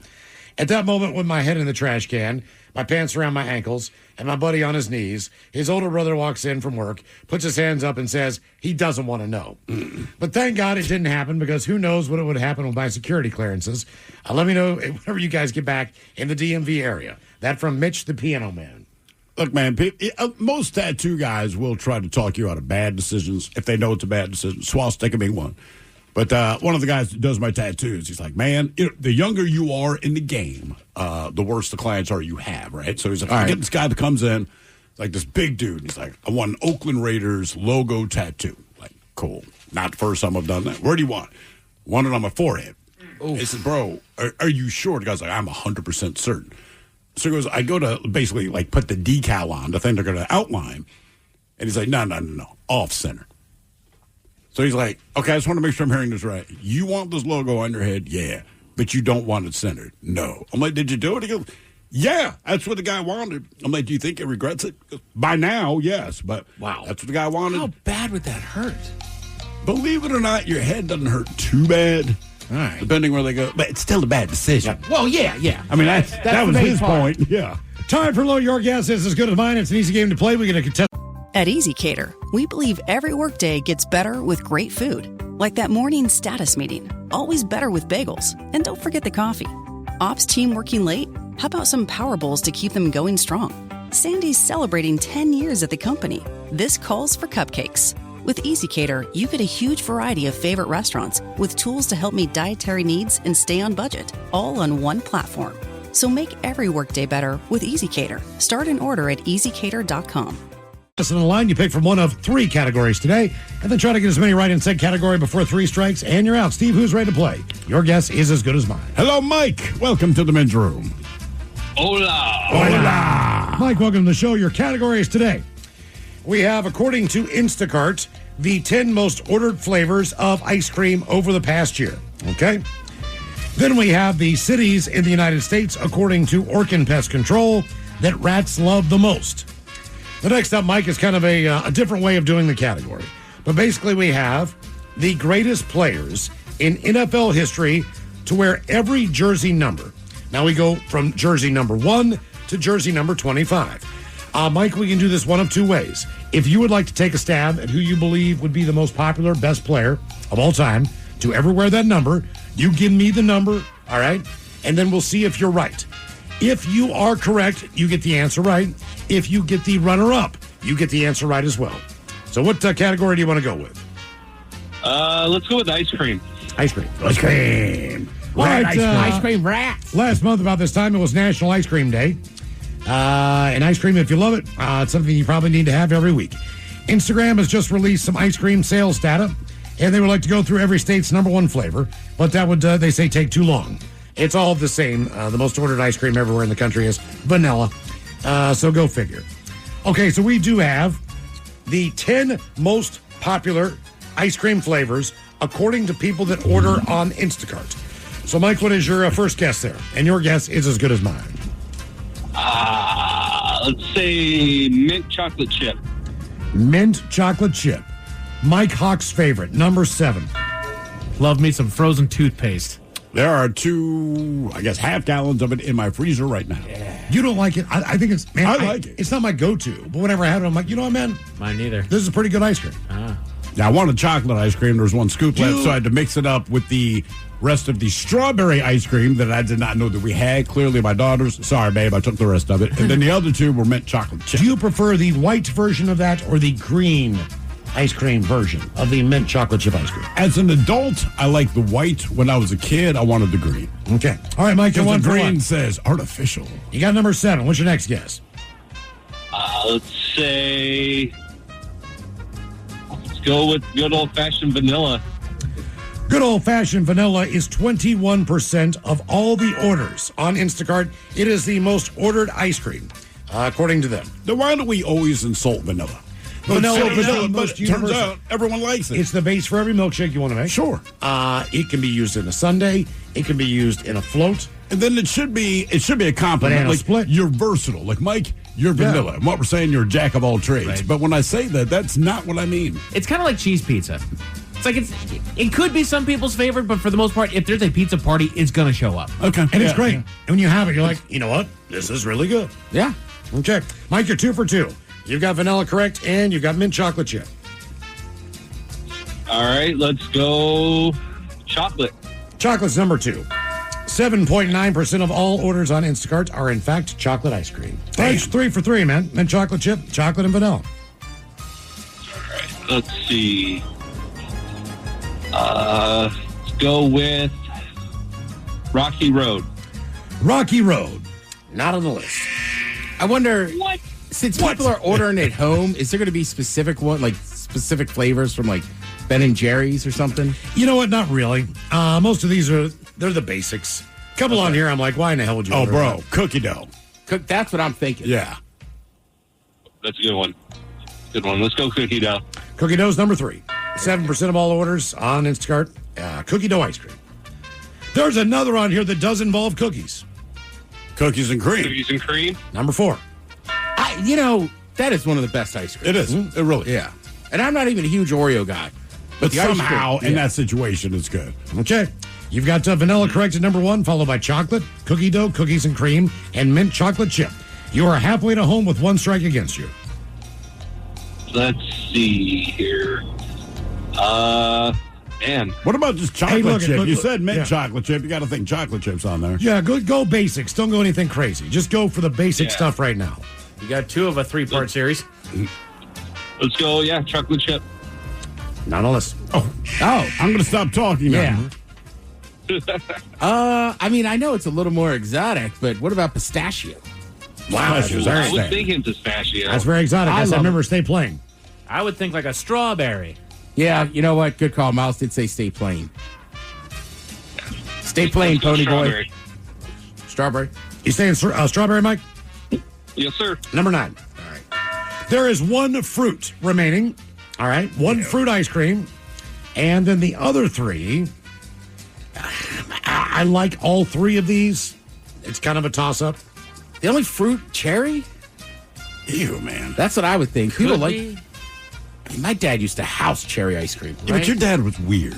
Well, both things can be true. Okay, I'm just saying. Like I'm trying to think. Like there's not. I don't know. Cherry. A blackberry or like a blueberry or a boysenberry. It's got to or a be huckleberry. cherry. Or, I can't think of another fruit. It has to be that's cherry, like a cherry chocolate. God, I hate when they put little bits of fruit in my ice cream. Me too. Sucks. Yeah, let's go. Let's go cherry. Okay, number 10. Boom. Here's a big hint. Mike, one of the flavors of ice cream early on, within the last 40 years is what Seattle is known for. Oh, yeah. Seattle. Oh, it's got to be It's coffee gotta be flavor, coffee. right? Oh yeah. Or salmon. So I'd go coffee out of those two. Yeah, let's go like chocolate coffee or like coffee. Just flavor. coffee. Chocolate coffee? Where are you ordering chocolate coffee at? Hey, Starbucks, give me a mocha. chocolate coffee there, Call Jamal. that a mocha. Yeah, exactly. Let's just go coffee. Number 8. Okay, 2 left. All right. Do you guys think Two strikes against you. Neapolitan is on there? Well, we've already covered that with strawberry, vanilla, and chocolate. I know, but they some have a- weirdos want all 3 at once. I'm trying to He think of said other. Rocky Road. It's not on there. He said said pistachio. stay plain. Not Do you think like pistachio, pecan or butter pecan or whatever Caramel? it is? but- Ooh, that's not bad, Ted. Or What like is my a favorite flavor of all time? Moose tracks. Let's go. Pecan. Nah, you're close. You did a great job, though, man. You got 8 out of the 10. Cherry is number 10, followed by strawberry 9. Coffee is 8. Mint chocolate chip is 7. You did not get number 6. That would be peanut butter.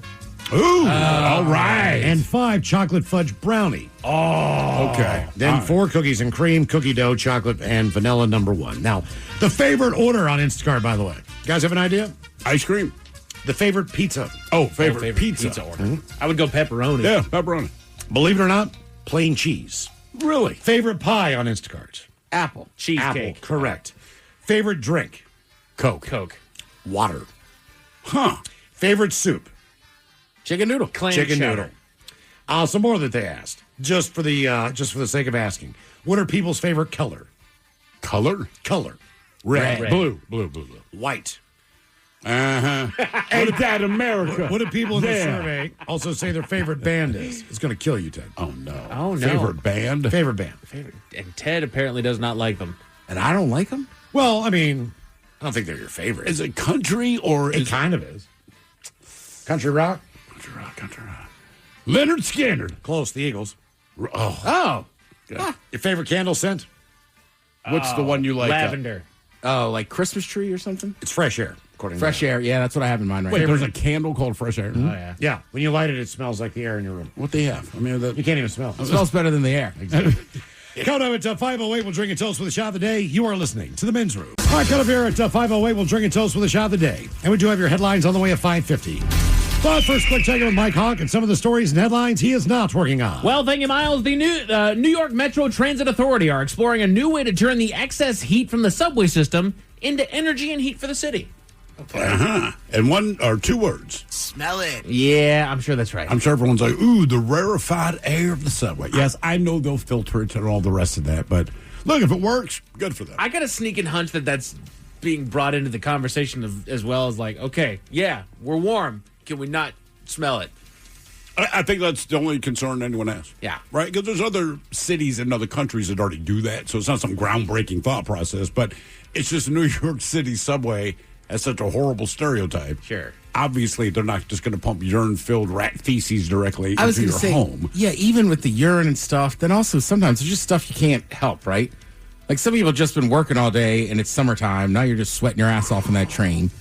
You know, or like we talk about when you're wet and then you get into a hot place. Like everything kind of has that horrible What's stuff. worse? Like, so I take the light rail a lot, right? And so we have our version of a heat wave here. And people get on, I'm like, okay, you haven't thought about deodorant. I understand that. It's not hot. This would have been a good day. And then when it starts to get wet here, the smell's entirely different. I think I would rather take the BO than the I'm kind of wet person that gets on the train. Yeah. I'm with you. I mean, that's just the smell you can't escape. And I don't know how to describe it. I think sometimes you can tell, like on the light rail, or like it's almost like you can tell if somebody's just sweating a lot, and maybe it's the end of the day, so there's a little BO, as opposed to somebody it's like you just stink. you haven't showered. Yeah. Well, sometimes you get and you get Yeah. a stink, and you look around, you're like, that's the culprit. It's like if you're in the grocery store in the evening and somebody passes by you in workout clothes, like you could smell them, but it's like, all right, adds up. Yeah. As opposed to that guy that walks by and it's just like, when did you last shower? And there's even different levels of sweaty. Like I've seen, you smell somebody who's a little sweaty and they got a little BO going. That's fine. Yeah. I've sat behind the bus or sat behind somebody on the bus that was just sweaty. And that's a different one too. The wet hair sweaty smell. Right. Not armpits. No. And I'm telling you, the armpits to That's me different. almost bring more comfort because you recognize that it's armpit as opposed to just the acrid smell of sweat. You're like, ew, man, Right. can your armpits sweat a little more? This is layered on. Yeah. Jeez, West. It's like poop. Companies are coming together to create a real Freddy Fazbear's Pizza from the Five Nights at Freddy's franchise. I don't know how long it'll last, but it'll do well at first. Absolutely. What's Five Nights at Freddy's? So kids around my age, a little bit younger, love it. And I'm not 100% Kids up around on your it. age? Kids around my kids' age. Sorry. All right. I was like, kids he was around on my the- age, called adults. So it's like this horror movie franchise. And essentially, as best I understand it, there's like this abandoned, I guess, arcade or It's Chuck E. Cheese, think basically. Chuck is E. what it is. Cheese, right? It's called Five Freddy's? Five Nights at Five Freddy's. Nights at Freddy's. So Basically, it's a they horror dare game. each other to like spend the night or whatever in the abandoned Chuck E. Cheese. Sorry, Chuck E. Cheese, but you know it's about you, right? So all the animatronics are there because there's all these quote unquote horror stories, and then it turns out the horror stories are true. And it's based off of a video game. Oh, my kids It's based off love a that a horror video game where you play an overnight caretaker for an abandoned Yes. Chuck E. Cheese. And, the animatronics, they get a little, murders at night. Yeah. They might think that you're a animatronic without its casing, and they'll try to shove you into a casing if they find out that you're real. So just block yourself off, and of course there's like power that's going out. You need to- Naturally. yeah. There's a lot of really fun gameplays of it. It's a fun game that spooks you out. I enjoyed it. I enjoyed the movie when it came out. I haven't seen the second one yet, but no, this I'll tell you this. I think this will do well. I would go to the restaurant before I'd want to sit through the movie. Nothing against the movie, but I'm like, all right, let's have fun, guys. Sure. That sounds Rainforest Cafe, the horror edition. Yeah, that's exactly what it would Right? be. That's exactly what it would be. Roku is going to launch a 24/7 AI slop channel that nobody asked for. What I saw the headline. I didn't read anymore. What is their reasoning behind it? I think because they can. I think it's Okay, just like, something that's that, it. We can. Here right? it is. You can just turn it on, and it's just going to be a bunch of nonsense that AI put together. And you know what? We're going to see how it does. I think Roku's just the first one that's like, all right, prove it. Oh, you guys all hate AI. It costs us, quote unquote, virtually nothing. I mean, I guess, I don't know, put it on in a bar or, sometimes you go to a bar and they just have like the Fail Army on or Yeah, something like sure. that. Like, I Chive. guess. Yeah, Chive. You're right. Yeah. Airports, for whatever reason, they all have the chive on. Yeah. Put your thinking caps on, Jen. It's time for All the right. Merriam-Webster word of the day. All right. Steve currently holds the run on this one with 2. It's only because you weren't here, Ted. That's right. This is an adjective brought to you by the letter P. I give you guys a 1% chance of success on this one. That's not good. If you guys get this word, I will shave my beard on the air tomorrow during this segment. Okay. Okay. All right. You ready? Strong urge to cheat. Yeah. Ted, you can cheat if you can say it right. But this is a formal word used to describe things that are of or related to teachers or education. Things that are related to teachers or education. It's used to describe things that are related to teachers or education. It's a P word. It's a 5-syllable P word. Okay. Yeah. It's only 4 syllables. And I know it's not right. We're all looking at Steve. Miles, you have any guesses whatsoever? Not yet. Ted, how you feeling? I mean, I'm trying to think of any word that has to do with school. Polytechnical.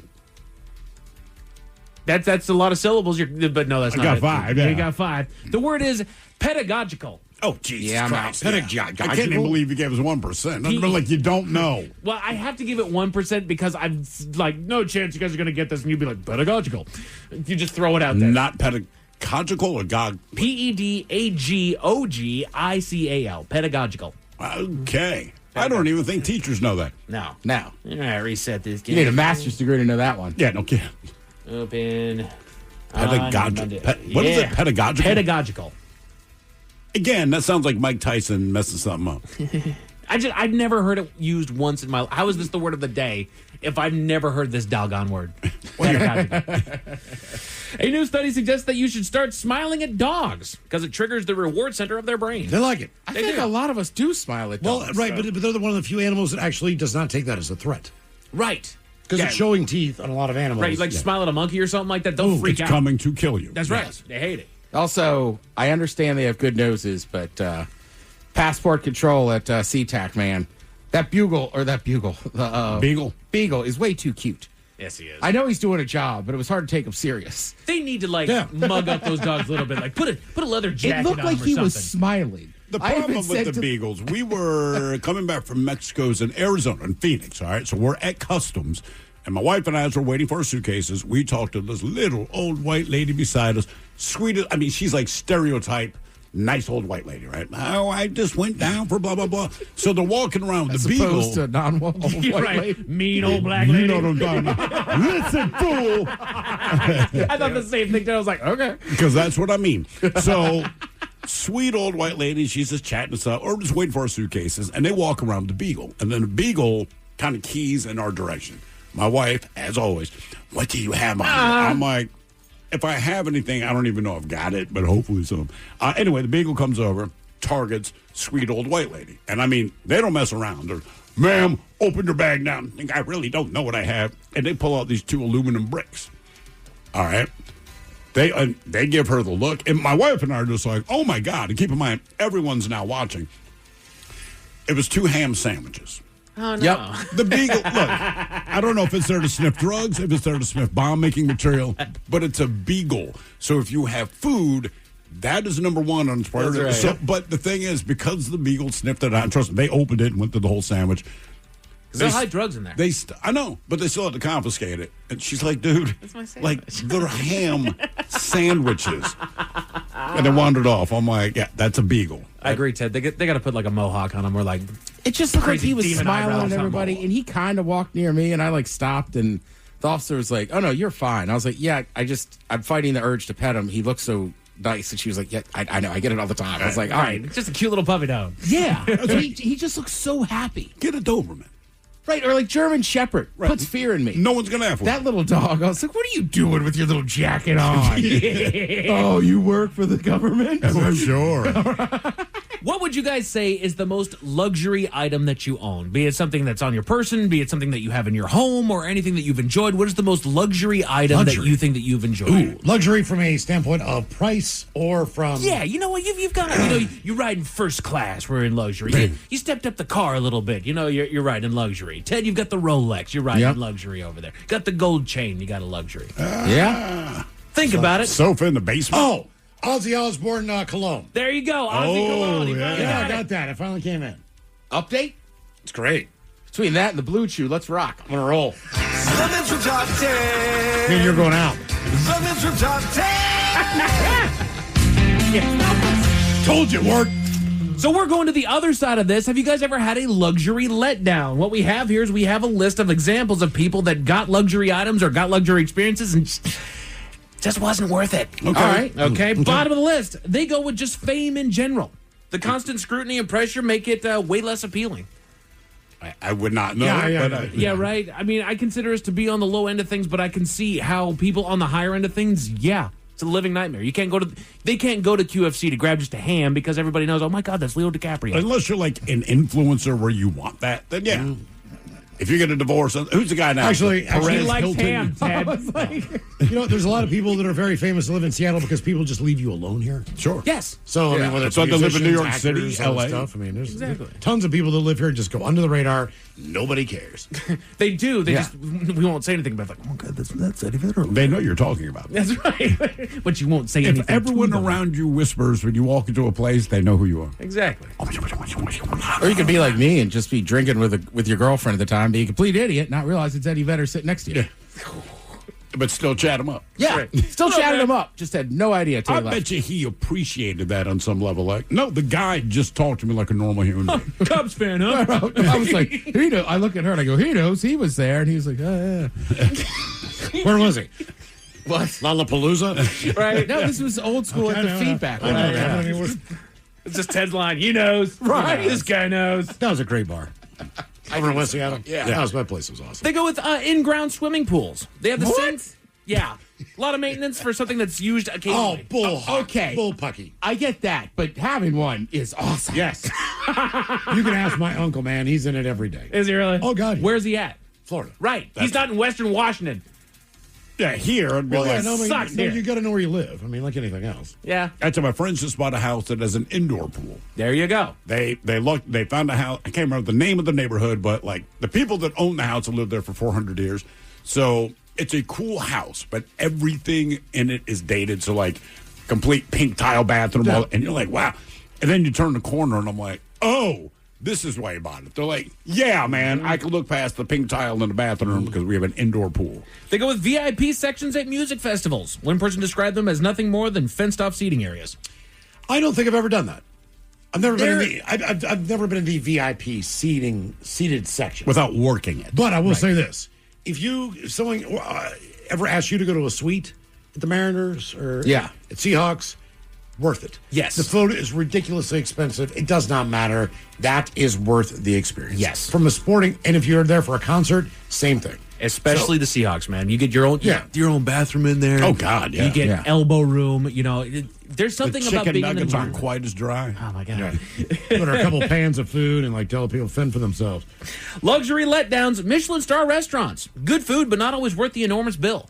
Don't know about the enormous bill, but I've eaten it too, and they've both been very, very good. I don't know if it counts as Michelin star, but it's definitely a name chef. We were down. The lady and I were down in Vegas for her 30th birthday, and she loves Bobby Flay, and she wanted to go to Amalfi, which is over in Caesar's Palace.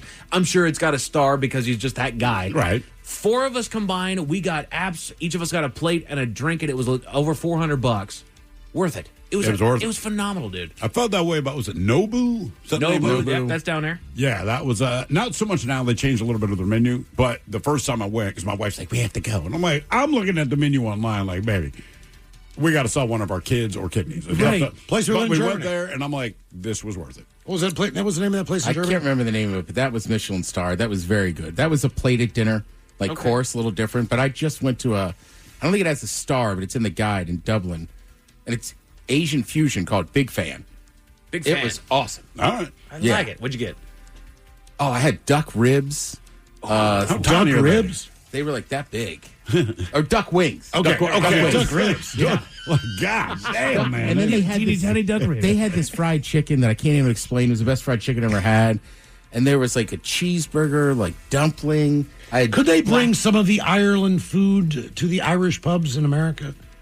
Yeah, I mean, yeah. Every pub had chicken wings. But this restaurant was phenomenal. And the couple I was with had lived in Shanghai for 10 years. And they were okay. like, this is very good Asian food. And they were impressed with my chopsticks.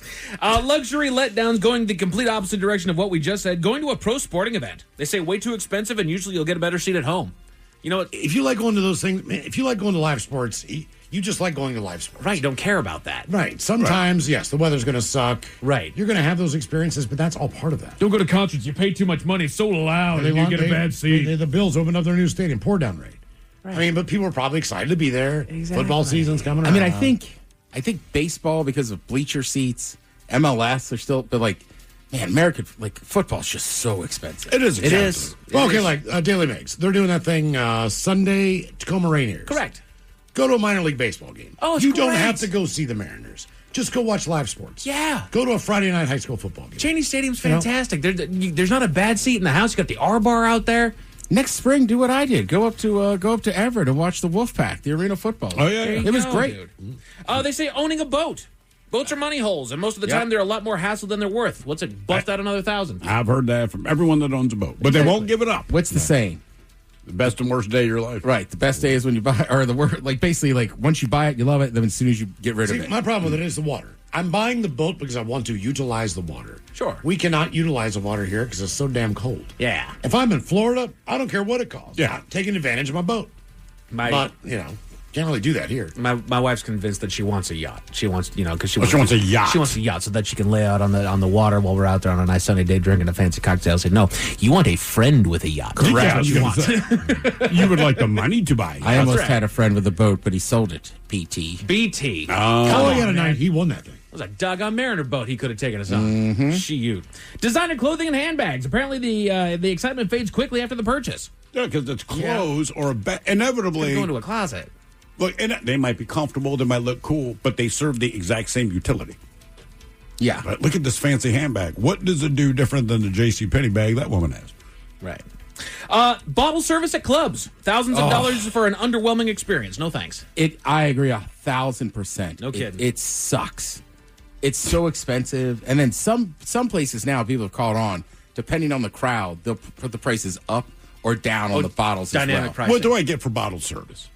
Like the girl I've never comes done over, it. the bottles sit on your table, you're in a section, so it gets to look like you're a baller.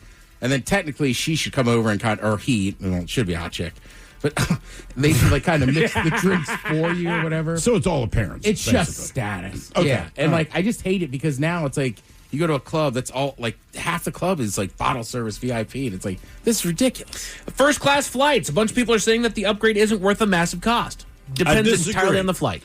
I will not buy, quote unquote, a first class ticket because the price is extraordinary. But when they offer you the upgrade, typically it's at a severe discount, right? So at first class, it's $1,500 for the ticket. Like, I'm not doing that. Right. But I bought the ticket and I'm like, oh, you qualify for a $75 upgrade. Absolutely worth it. Also, man, you don't have to be first class. Just upgrade one more level than whatever your ticket is. Business class or whatever it is. Whatever the next level up on whatever carrier you have. Yes. It will be worth it. Just do it. And on long haul flights, like I did like that, like economy plus, like business class. Yes. For me, it was worth it. Yes. The seat was bigger. Like, I agree. Do you drink service. alcohol? There's all these questions. I do. Get a Do warm you cookie. sleep on a plane? Exactly. all The these first things. class doesn't really cut you off unless you're going to try to hijack the bad boy. You know what I mean? Yeah. I say that from experience. And then they save this as the last and final luxury letdown. Hot tubs. Yeah. They're fun at first, but way too expensive to upkeep. Plus, they often go unused for most of the year. Sure. That's kind of like the indoor or in-ground pool. Like, you got to use it and clean it. Exactly. So some people, if you use it a lot, love it.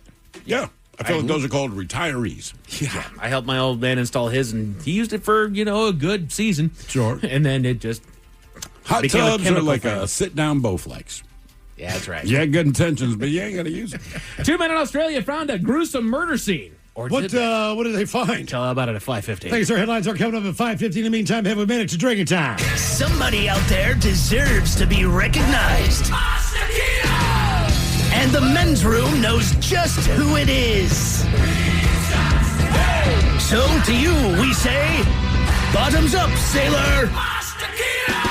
You're the toast of our shot of the day. Great time it is, and as usual, we head to the drink test. And Stephen Throwhill to find out who we're toasting. Yes, indeed. Today we toast 29-year-old JC, the center back for the, Curitiba soccer team in Brazil. Have you guys seen this video? No. Okay. Oh, yeah, I have. Okay, I believe Tim's going to put it up on YouTube. But look, over the weekend, late in the first half of the game, JC scored his team's second goal. Now, as soccer players do, he, of course, celebrated first, grabs the ball, put it under his shirt. Then, to celebrate with the cheering fans, he jumped over the advertising boards that line every field. What he did not know is that where he jumped, there was a large square-shaped hole that led to the locker rooms below. So he disappeared from view. So you see him, he's smiling. He jumped. There you go, Miles. Gone. I'll show another angle. Oh, no. Oh, no. Oh, he's not okay. Oh, yeah. Well, look, here's the good news. Everyone kind of freaked out at first. Now, eventually he did reappear, but then he had to leave the game due to the injury sustained during the fall down the staircase out of the square. But Here's the reason we're actually toasting him. His goal was actually called off due to an offside ruling. I did not know that. Oh, part. yeah. So he did all that, which was kind of funny enough. But, yeah, then they're like, hey, by the way, just so you know, the goal was overruled. The guy was offside. You were off. So you went through all that and didn't even get the goal. The video's outstanding. So we pour this booze and we drink this booze because we think it's yummy. Yummy! So over the tongue and down the throat to party in our tummies. Down the hola bijola. All right, it's going to get tested online now for Profile This, 206-803-ROCK. Profile This is next. The Men's Room presents Profile This. And Stephen Throw hooks, please, everyone on Profile This is played. Oh, it sure can, Miles. It's a simple game where we share with you a real-life news story. Something that happened right here on planet Earth.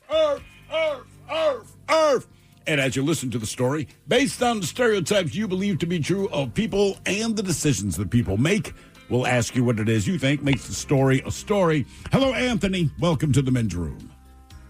Hola, bichola. Hola. All right, Anthony, you understand how this here game is played. Yes, I do. And where are my drugs? Well, you know what? There you go. We'll go to straight drugs, brother. A man who admitted to being high on drugs, he was arrested in Texas after causing a disturbance at a Dollar General. Killeen, Texas police officers were dispatched to the Dollar General after reports of an active fight in the parking lot. Now, when the police arrived, they found a man in the parking lot who'd been punching customers' vehicles and trying to fight people that were walking in and out of the store. Witnesses advised that the man had been aggressively confronting customers and also taking his frustrations out on vehicles. One car ended up with the side mirror knocked loose. Police officers quickly noticed the suspect was sweating profusely, talking rapidly, and, quote, looking around as if invisible opponents were closing in from all directions. Or as you like to say, my man was high. Human Oculus. Yeah. No, you're not even wearing a headset, bro. So police said the suspect suddenly jumped up and took off after a woman who was leaving the store, ignoring officers' commands to stop. He was then struck by a vehicle that was backing out in the parking lot. After continued refusal to comply, they tased his ass. Now, EMS responded to evaluate him before he was transported to the hospital, where he later admitted that he was high. And the cop said, yeah, no effing kidding. Anyway, police said that officers continued the investigation to recover multiple debit cards, identification cards, suspected narcotics, and drug paraphernalia scattered around the scene. The question is, what drug was my man high on before he was hit by a reversing car and eventually tased? Was it PCP? Was it meth? Was it acid? Or was it DMT? So PCP, meth, acid, or DMT? As far as I remember, PCP is like very popular with people going against cars. What do you guys think? I think it's hot in Texas no matter what. So sweating, you can normally affiliate with PCP. Summertime Texas, any drug you're going to... No drugs, you're going to sweat. I'm completely sober, obviously. Okay. So I think he did too much acid. Man, I'm just going with my heart on this one. It's meth. Okay. That was my first thought. Meth. Just Ted's heart's always been with meth. Right, just the paranoia. I'm going to stick with that PCP. PCP. All right. What was this guy on? PCP, meth, acid, or DMT? We will find out next. That was a tease. You are listening to the Men's Room. Category is drugs on profile. This week in Texas man high on drugs caused a disturbance at a Dollar General store. Started hitting cars and trying to fight people in the parking lot. Eventually, he was hit by someone trying to back out of their space. And he was arrested. Question is, what was this guy on? PCP, meth, acid, or DMT? And Anthony, that is a question that we posed to you. Let us start with that's meth. You went with meth? It was not meth. All right. Miles Montgomery, you went with acid. It was not acid. And Anthony, you stuck with, and ended with PCP. And you are correct. Okay. Sir. Yeah. Classic case of PCP. Be proud that you know drug side effects, Anthony. Now for all TV news all the time. Time for TV Time with Ted. And now, because your pathetic life is confined to countless hours in front of a talking box. The Men's Room presents TV Time with Ted. I would start by saying it's going to sound kind of silly. If there's one thing I really missed traveling overseas, sometimes my clock was messed up. Oh, of course. In Ireland. He said clock, by the way, clock. Like, I couldn't just find, like, Sports Center or something. So, one morning I was up way too early or up way too late, so I watched one show that's on repeat constantly. Miles, can you take a guess of what it was? I believe it was on repeat in your house for years. Oh, God. Frasier? Frasier! Why are they watching Frasier? They love Cheers, and Frasier was on. Everybody, I said that I worked in radio in Seattle, they were like Frasier. I was like, just like that. Yeah, same penthouse, same old deal. But it was weird. Like, I didn't realize how much I just default to putting on Sports Center when there's nothing really on. Oh, well, they default to Frasier. Yeah. That, and like, I watched a couple episodes of Cheers. I was like, oh, damn, Cheers was a good show. It was hilarious. So that was kind of interesting. Earlier today, you were telling a crazy tattoo story, right? About the dude trying to get the Raiders tattoo off center on his forehead. I know, it must have hurt.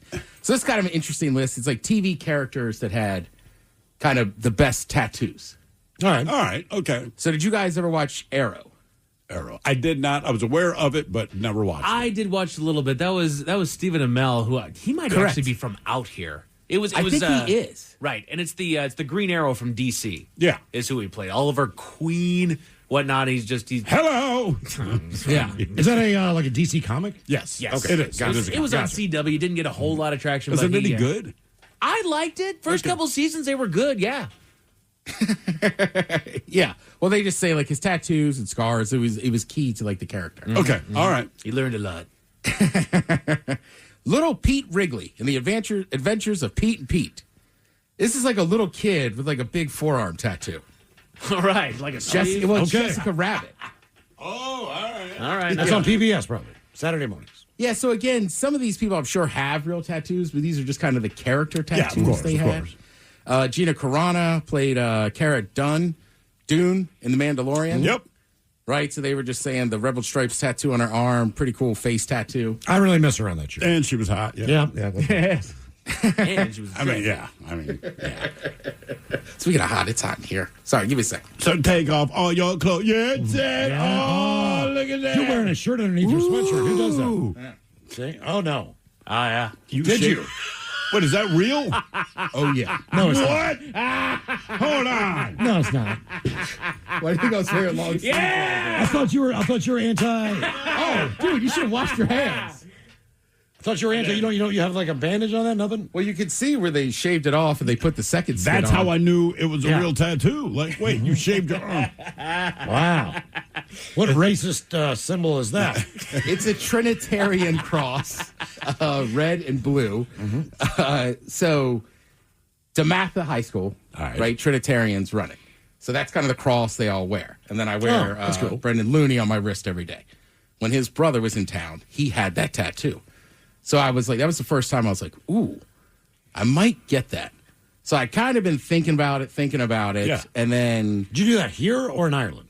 So, right. So then we're in Dublin, and my friends were getting flash tattoos. And listen, I wasn't. Back to the comics? Just means you go in and get like flash, a quick. they already have the design. Oh, gotcha. So we're kind of looking at them. And like, don't get me wrong, I had a few pints, but we weren't like hammered. And I was like, I'm kind of looking at stuff or whatever.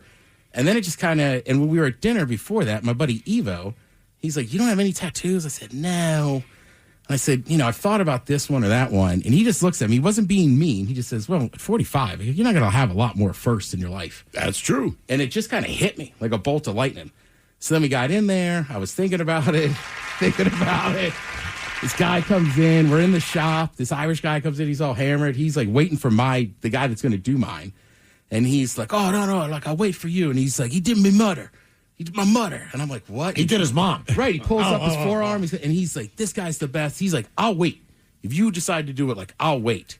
And then I was like, all right. And Phil, you know this. You have tattoos. Like, we picked out the size. We moved it up and down the arm. Hold up there just a little bit higher so the camera can see it. There you go. Yeah. So how did it feel, man? And not only did it hurt, I mean, like. Also, I got to say, I was so nervous. I had to use their bathroom because I was like, all right, I'm ready. It shockingly did not hurt. I did not use numbing cream. Right, it doesn't hurt. No. It can, depending where you get it. But like I said, it's funny you bring this up. So I got a new tattoo a year ago. Oh, no kidding.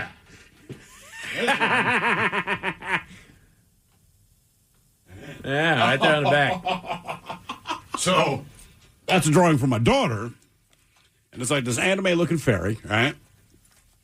Who's been torn in half, and so her entrails and spine are hanging out. And I'm like, I'll get that. No problem.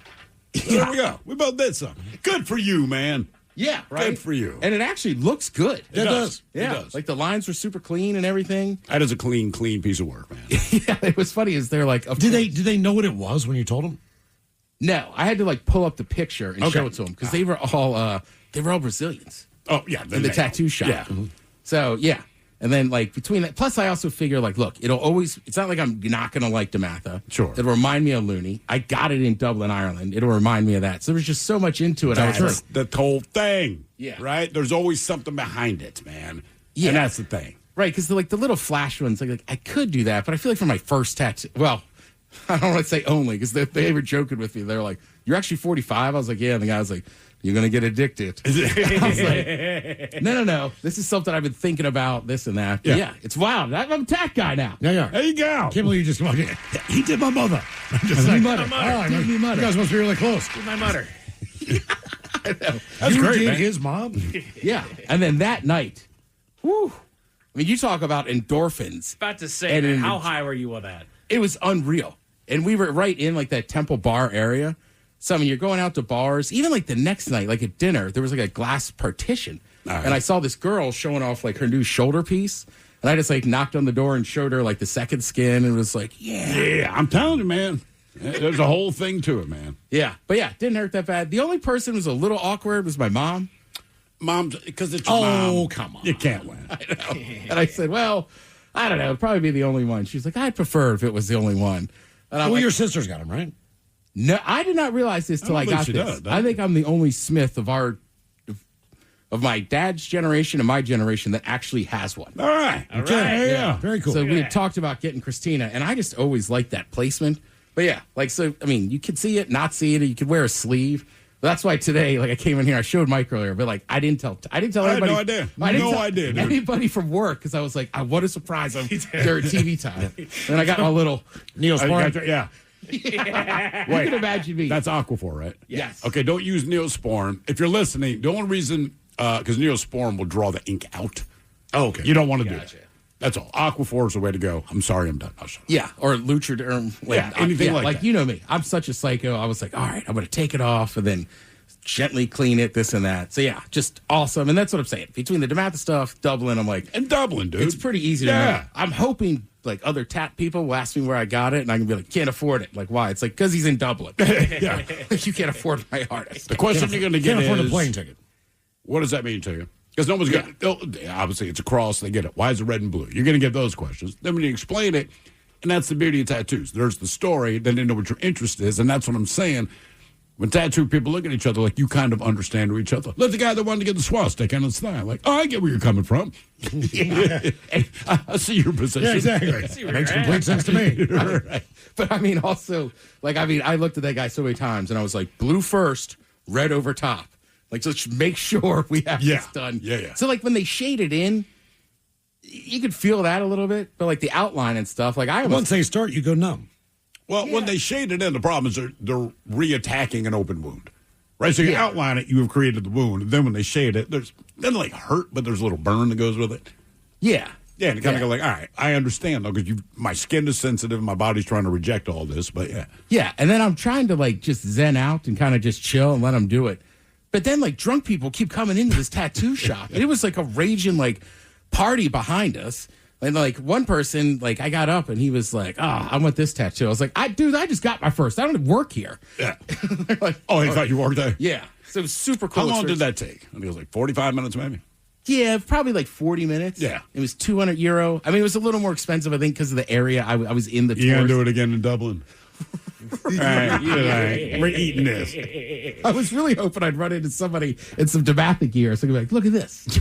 Yeah, check this out. Well, because in Dingle, I had run into people that went to like other schools in my conference. And that was like, I was like, oh, we're in Dublin. Run into somebody. Yeah. But You could have gotten that, too.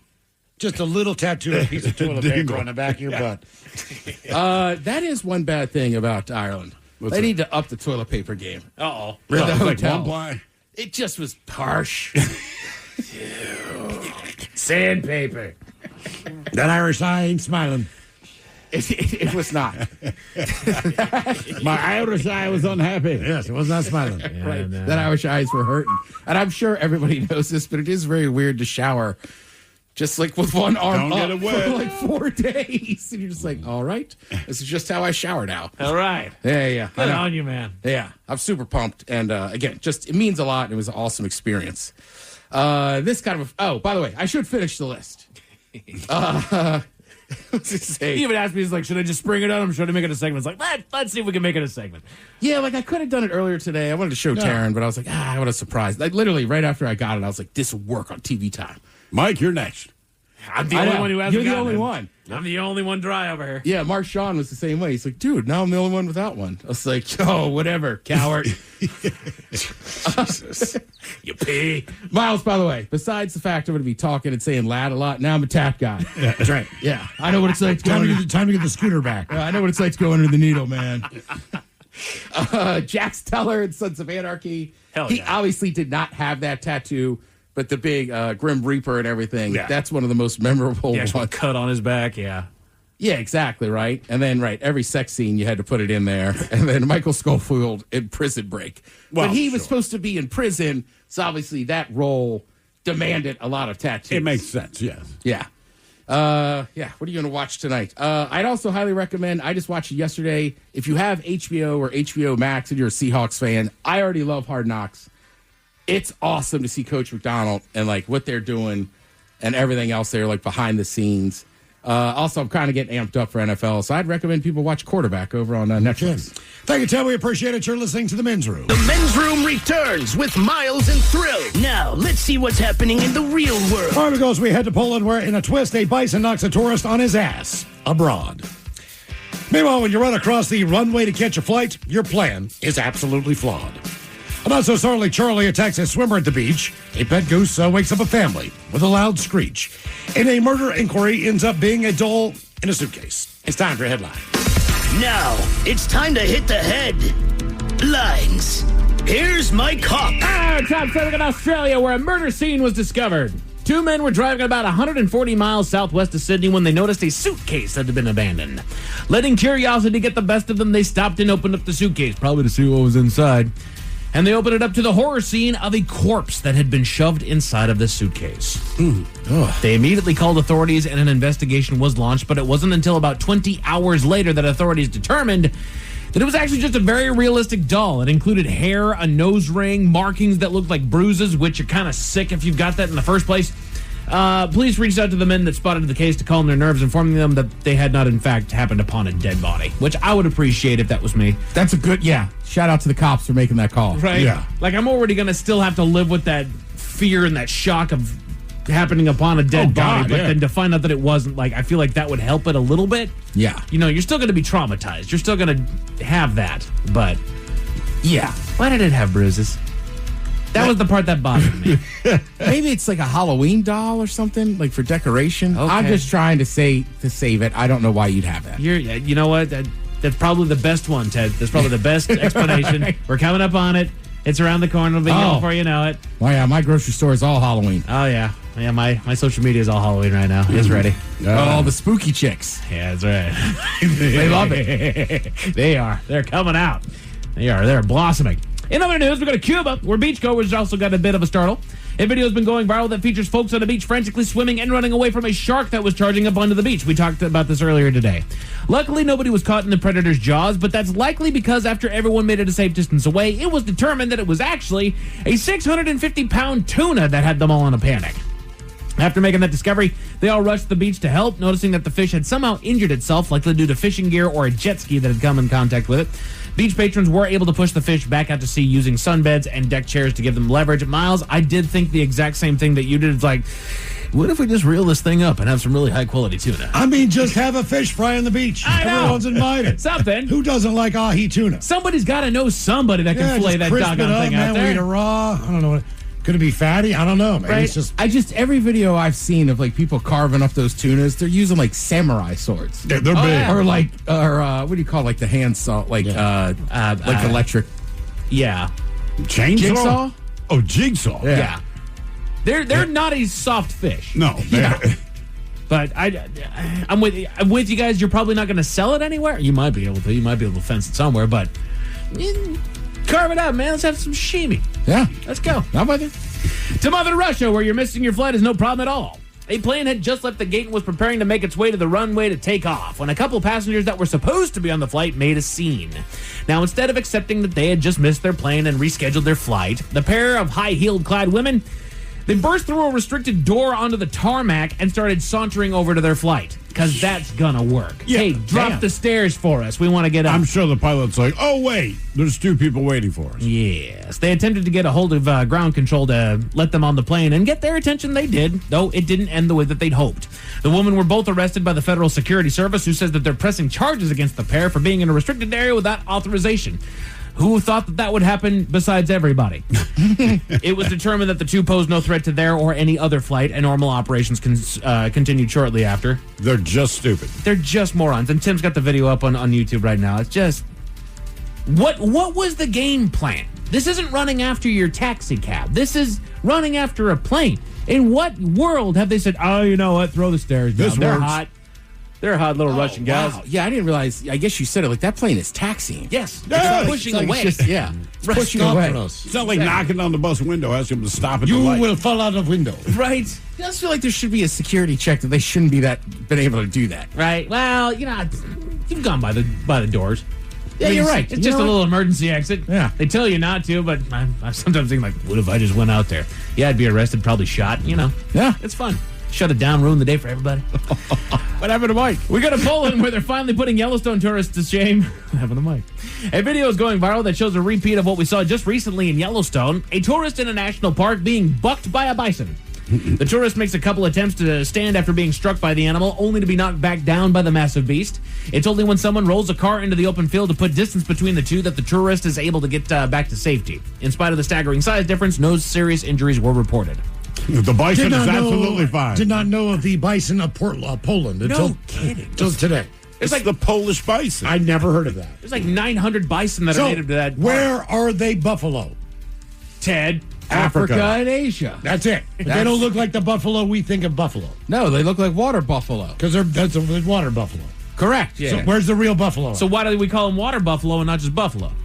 Well, they were Why? always bison or tatanka. And then the white guys came over and just mislabeled it, and Yeah, we stuck buffalo. with it. No, I mean the buffaloes. Why do we call them water buffalo and not just buffalo? Because they could swim. Okay. You tell me bison can't? I don't believe so. they I got honestly legs. just found out 2 days ago that you call them water buffalo because literally they will get in the water and swim and can stay submerged for a while. We still call them water buffalo. We don't just call them buffalo. So where are actual buffalo? Yeah. I don't know. New York, Western. That's right. Rochester. Yeah. But just in case those stories left a bad taste in your mouth. Thankfully, there's good news. Let's go to Texas, where they have geese heroes. Hero geese. An emergency situation avoided making the turn to tragic thanks to such an animal on the farm. While asleep watching TV, a local man heard the urgent honking of a pet goose aptly named Goosey and woke up to check on the commotion. He walked out back to the shocking sight of his barn engulfed in flames. Oh, damn. He quickly grabbed a hose and was able to extinguish the fire without much further damage, and the animals inside were able to safely escape. Now the goose is being hailed as a hero of the family for sounding the alarm. The goose is an arsonist. Right.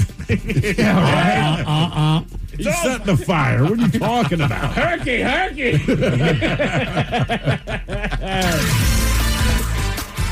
Men's Room Sports, you got WNBA basketball over on Peacock and USA Tonight featuring the Seattle Storm, and there's baseball over on FS1 and MLB TV. Speaking of baseball, the Mariners.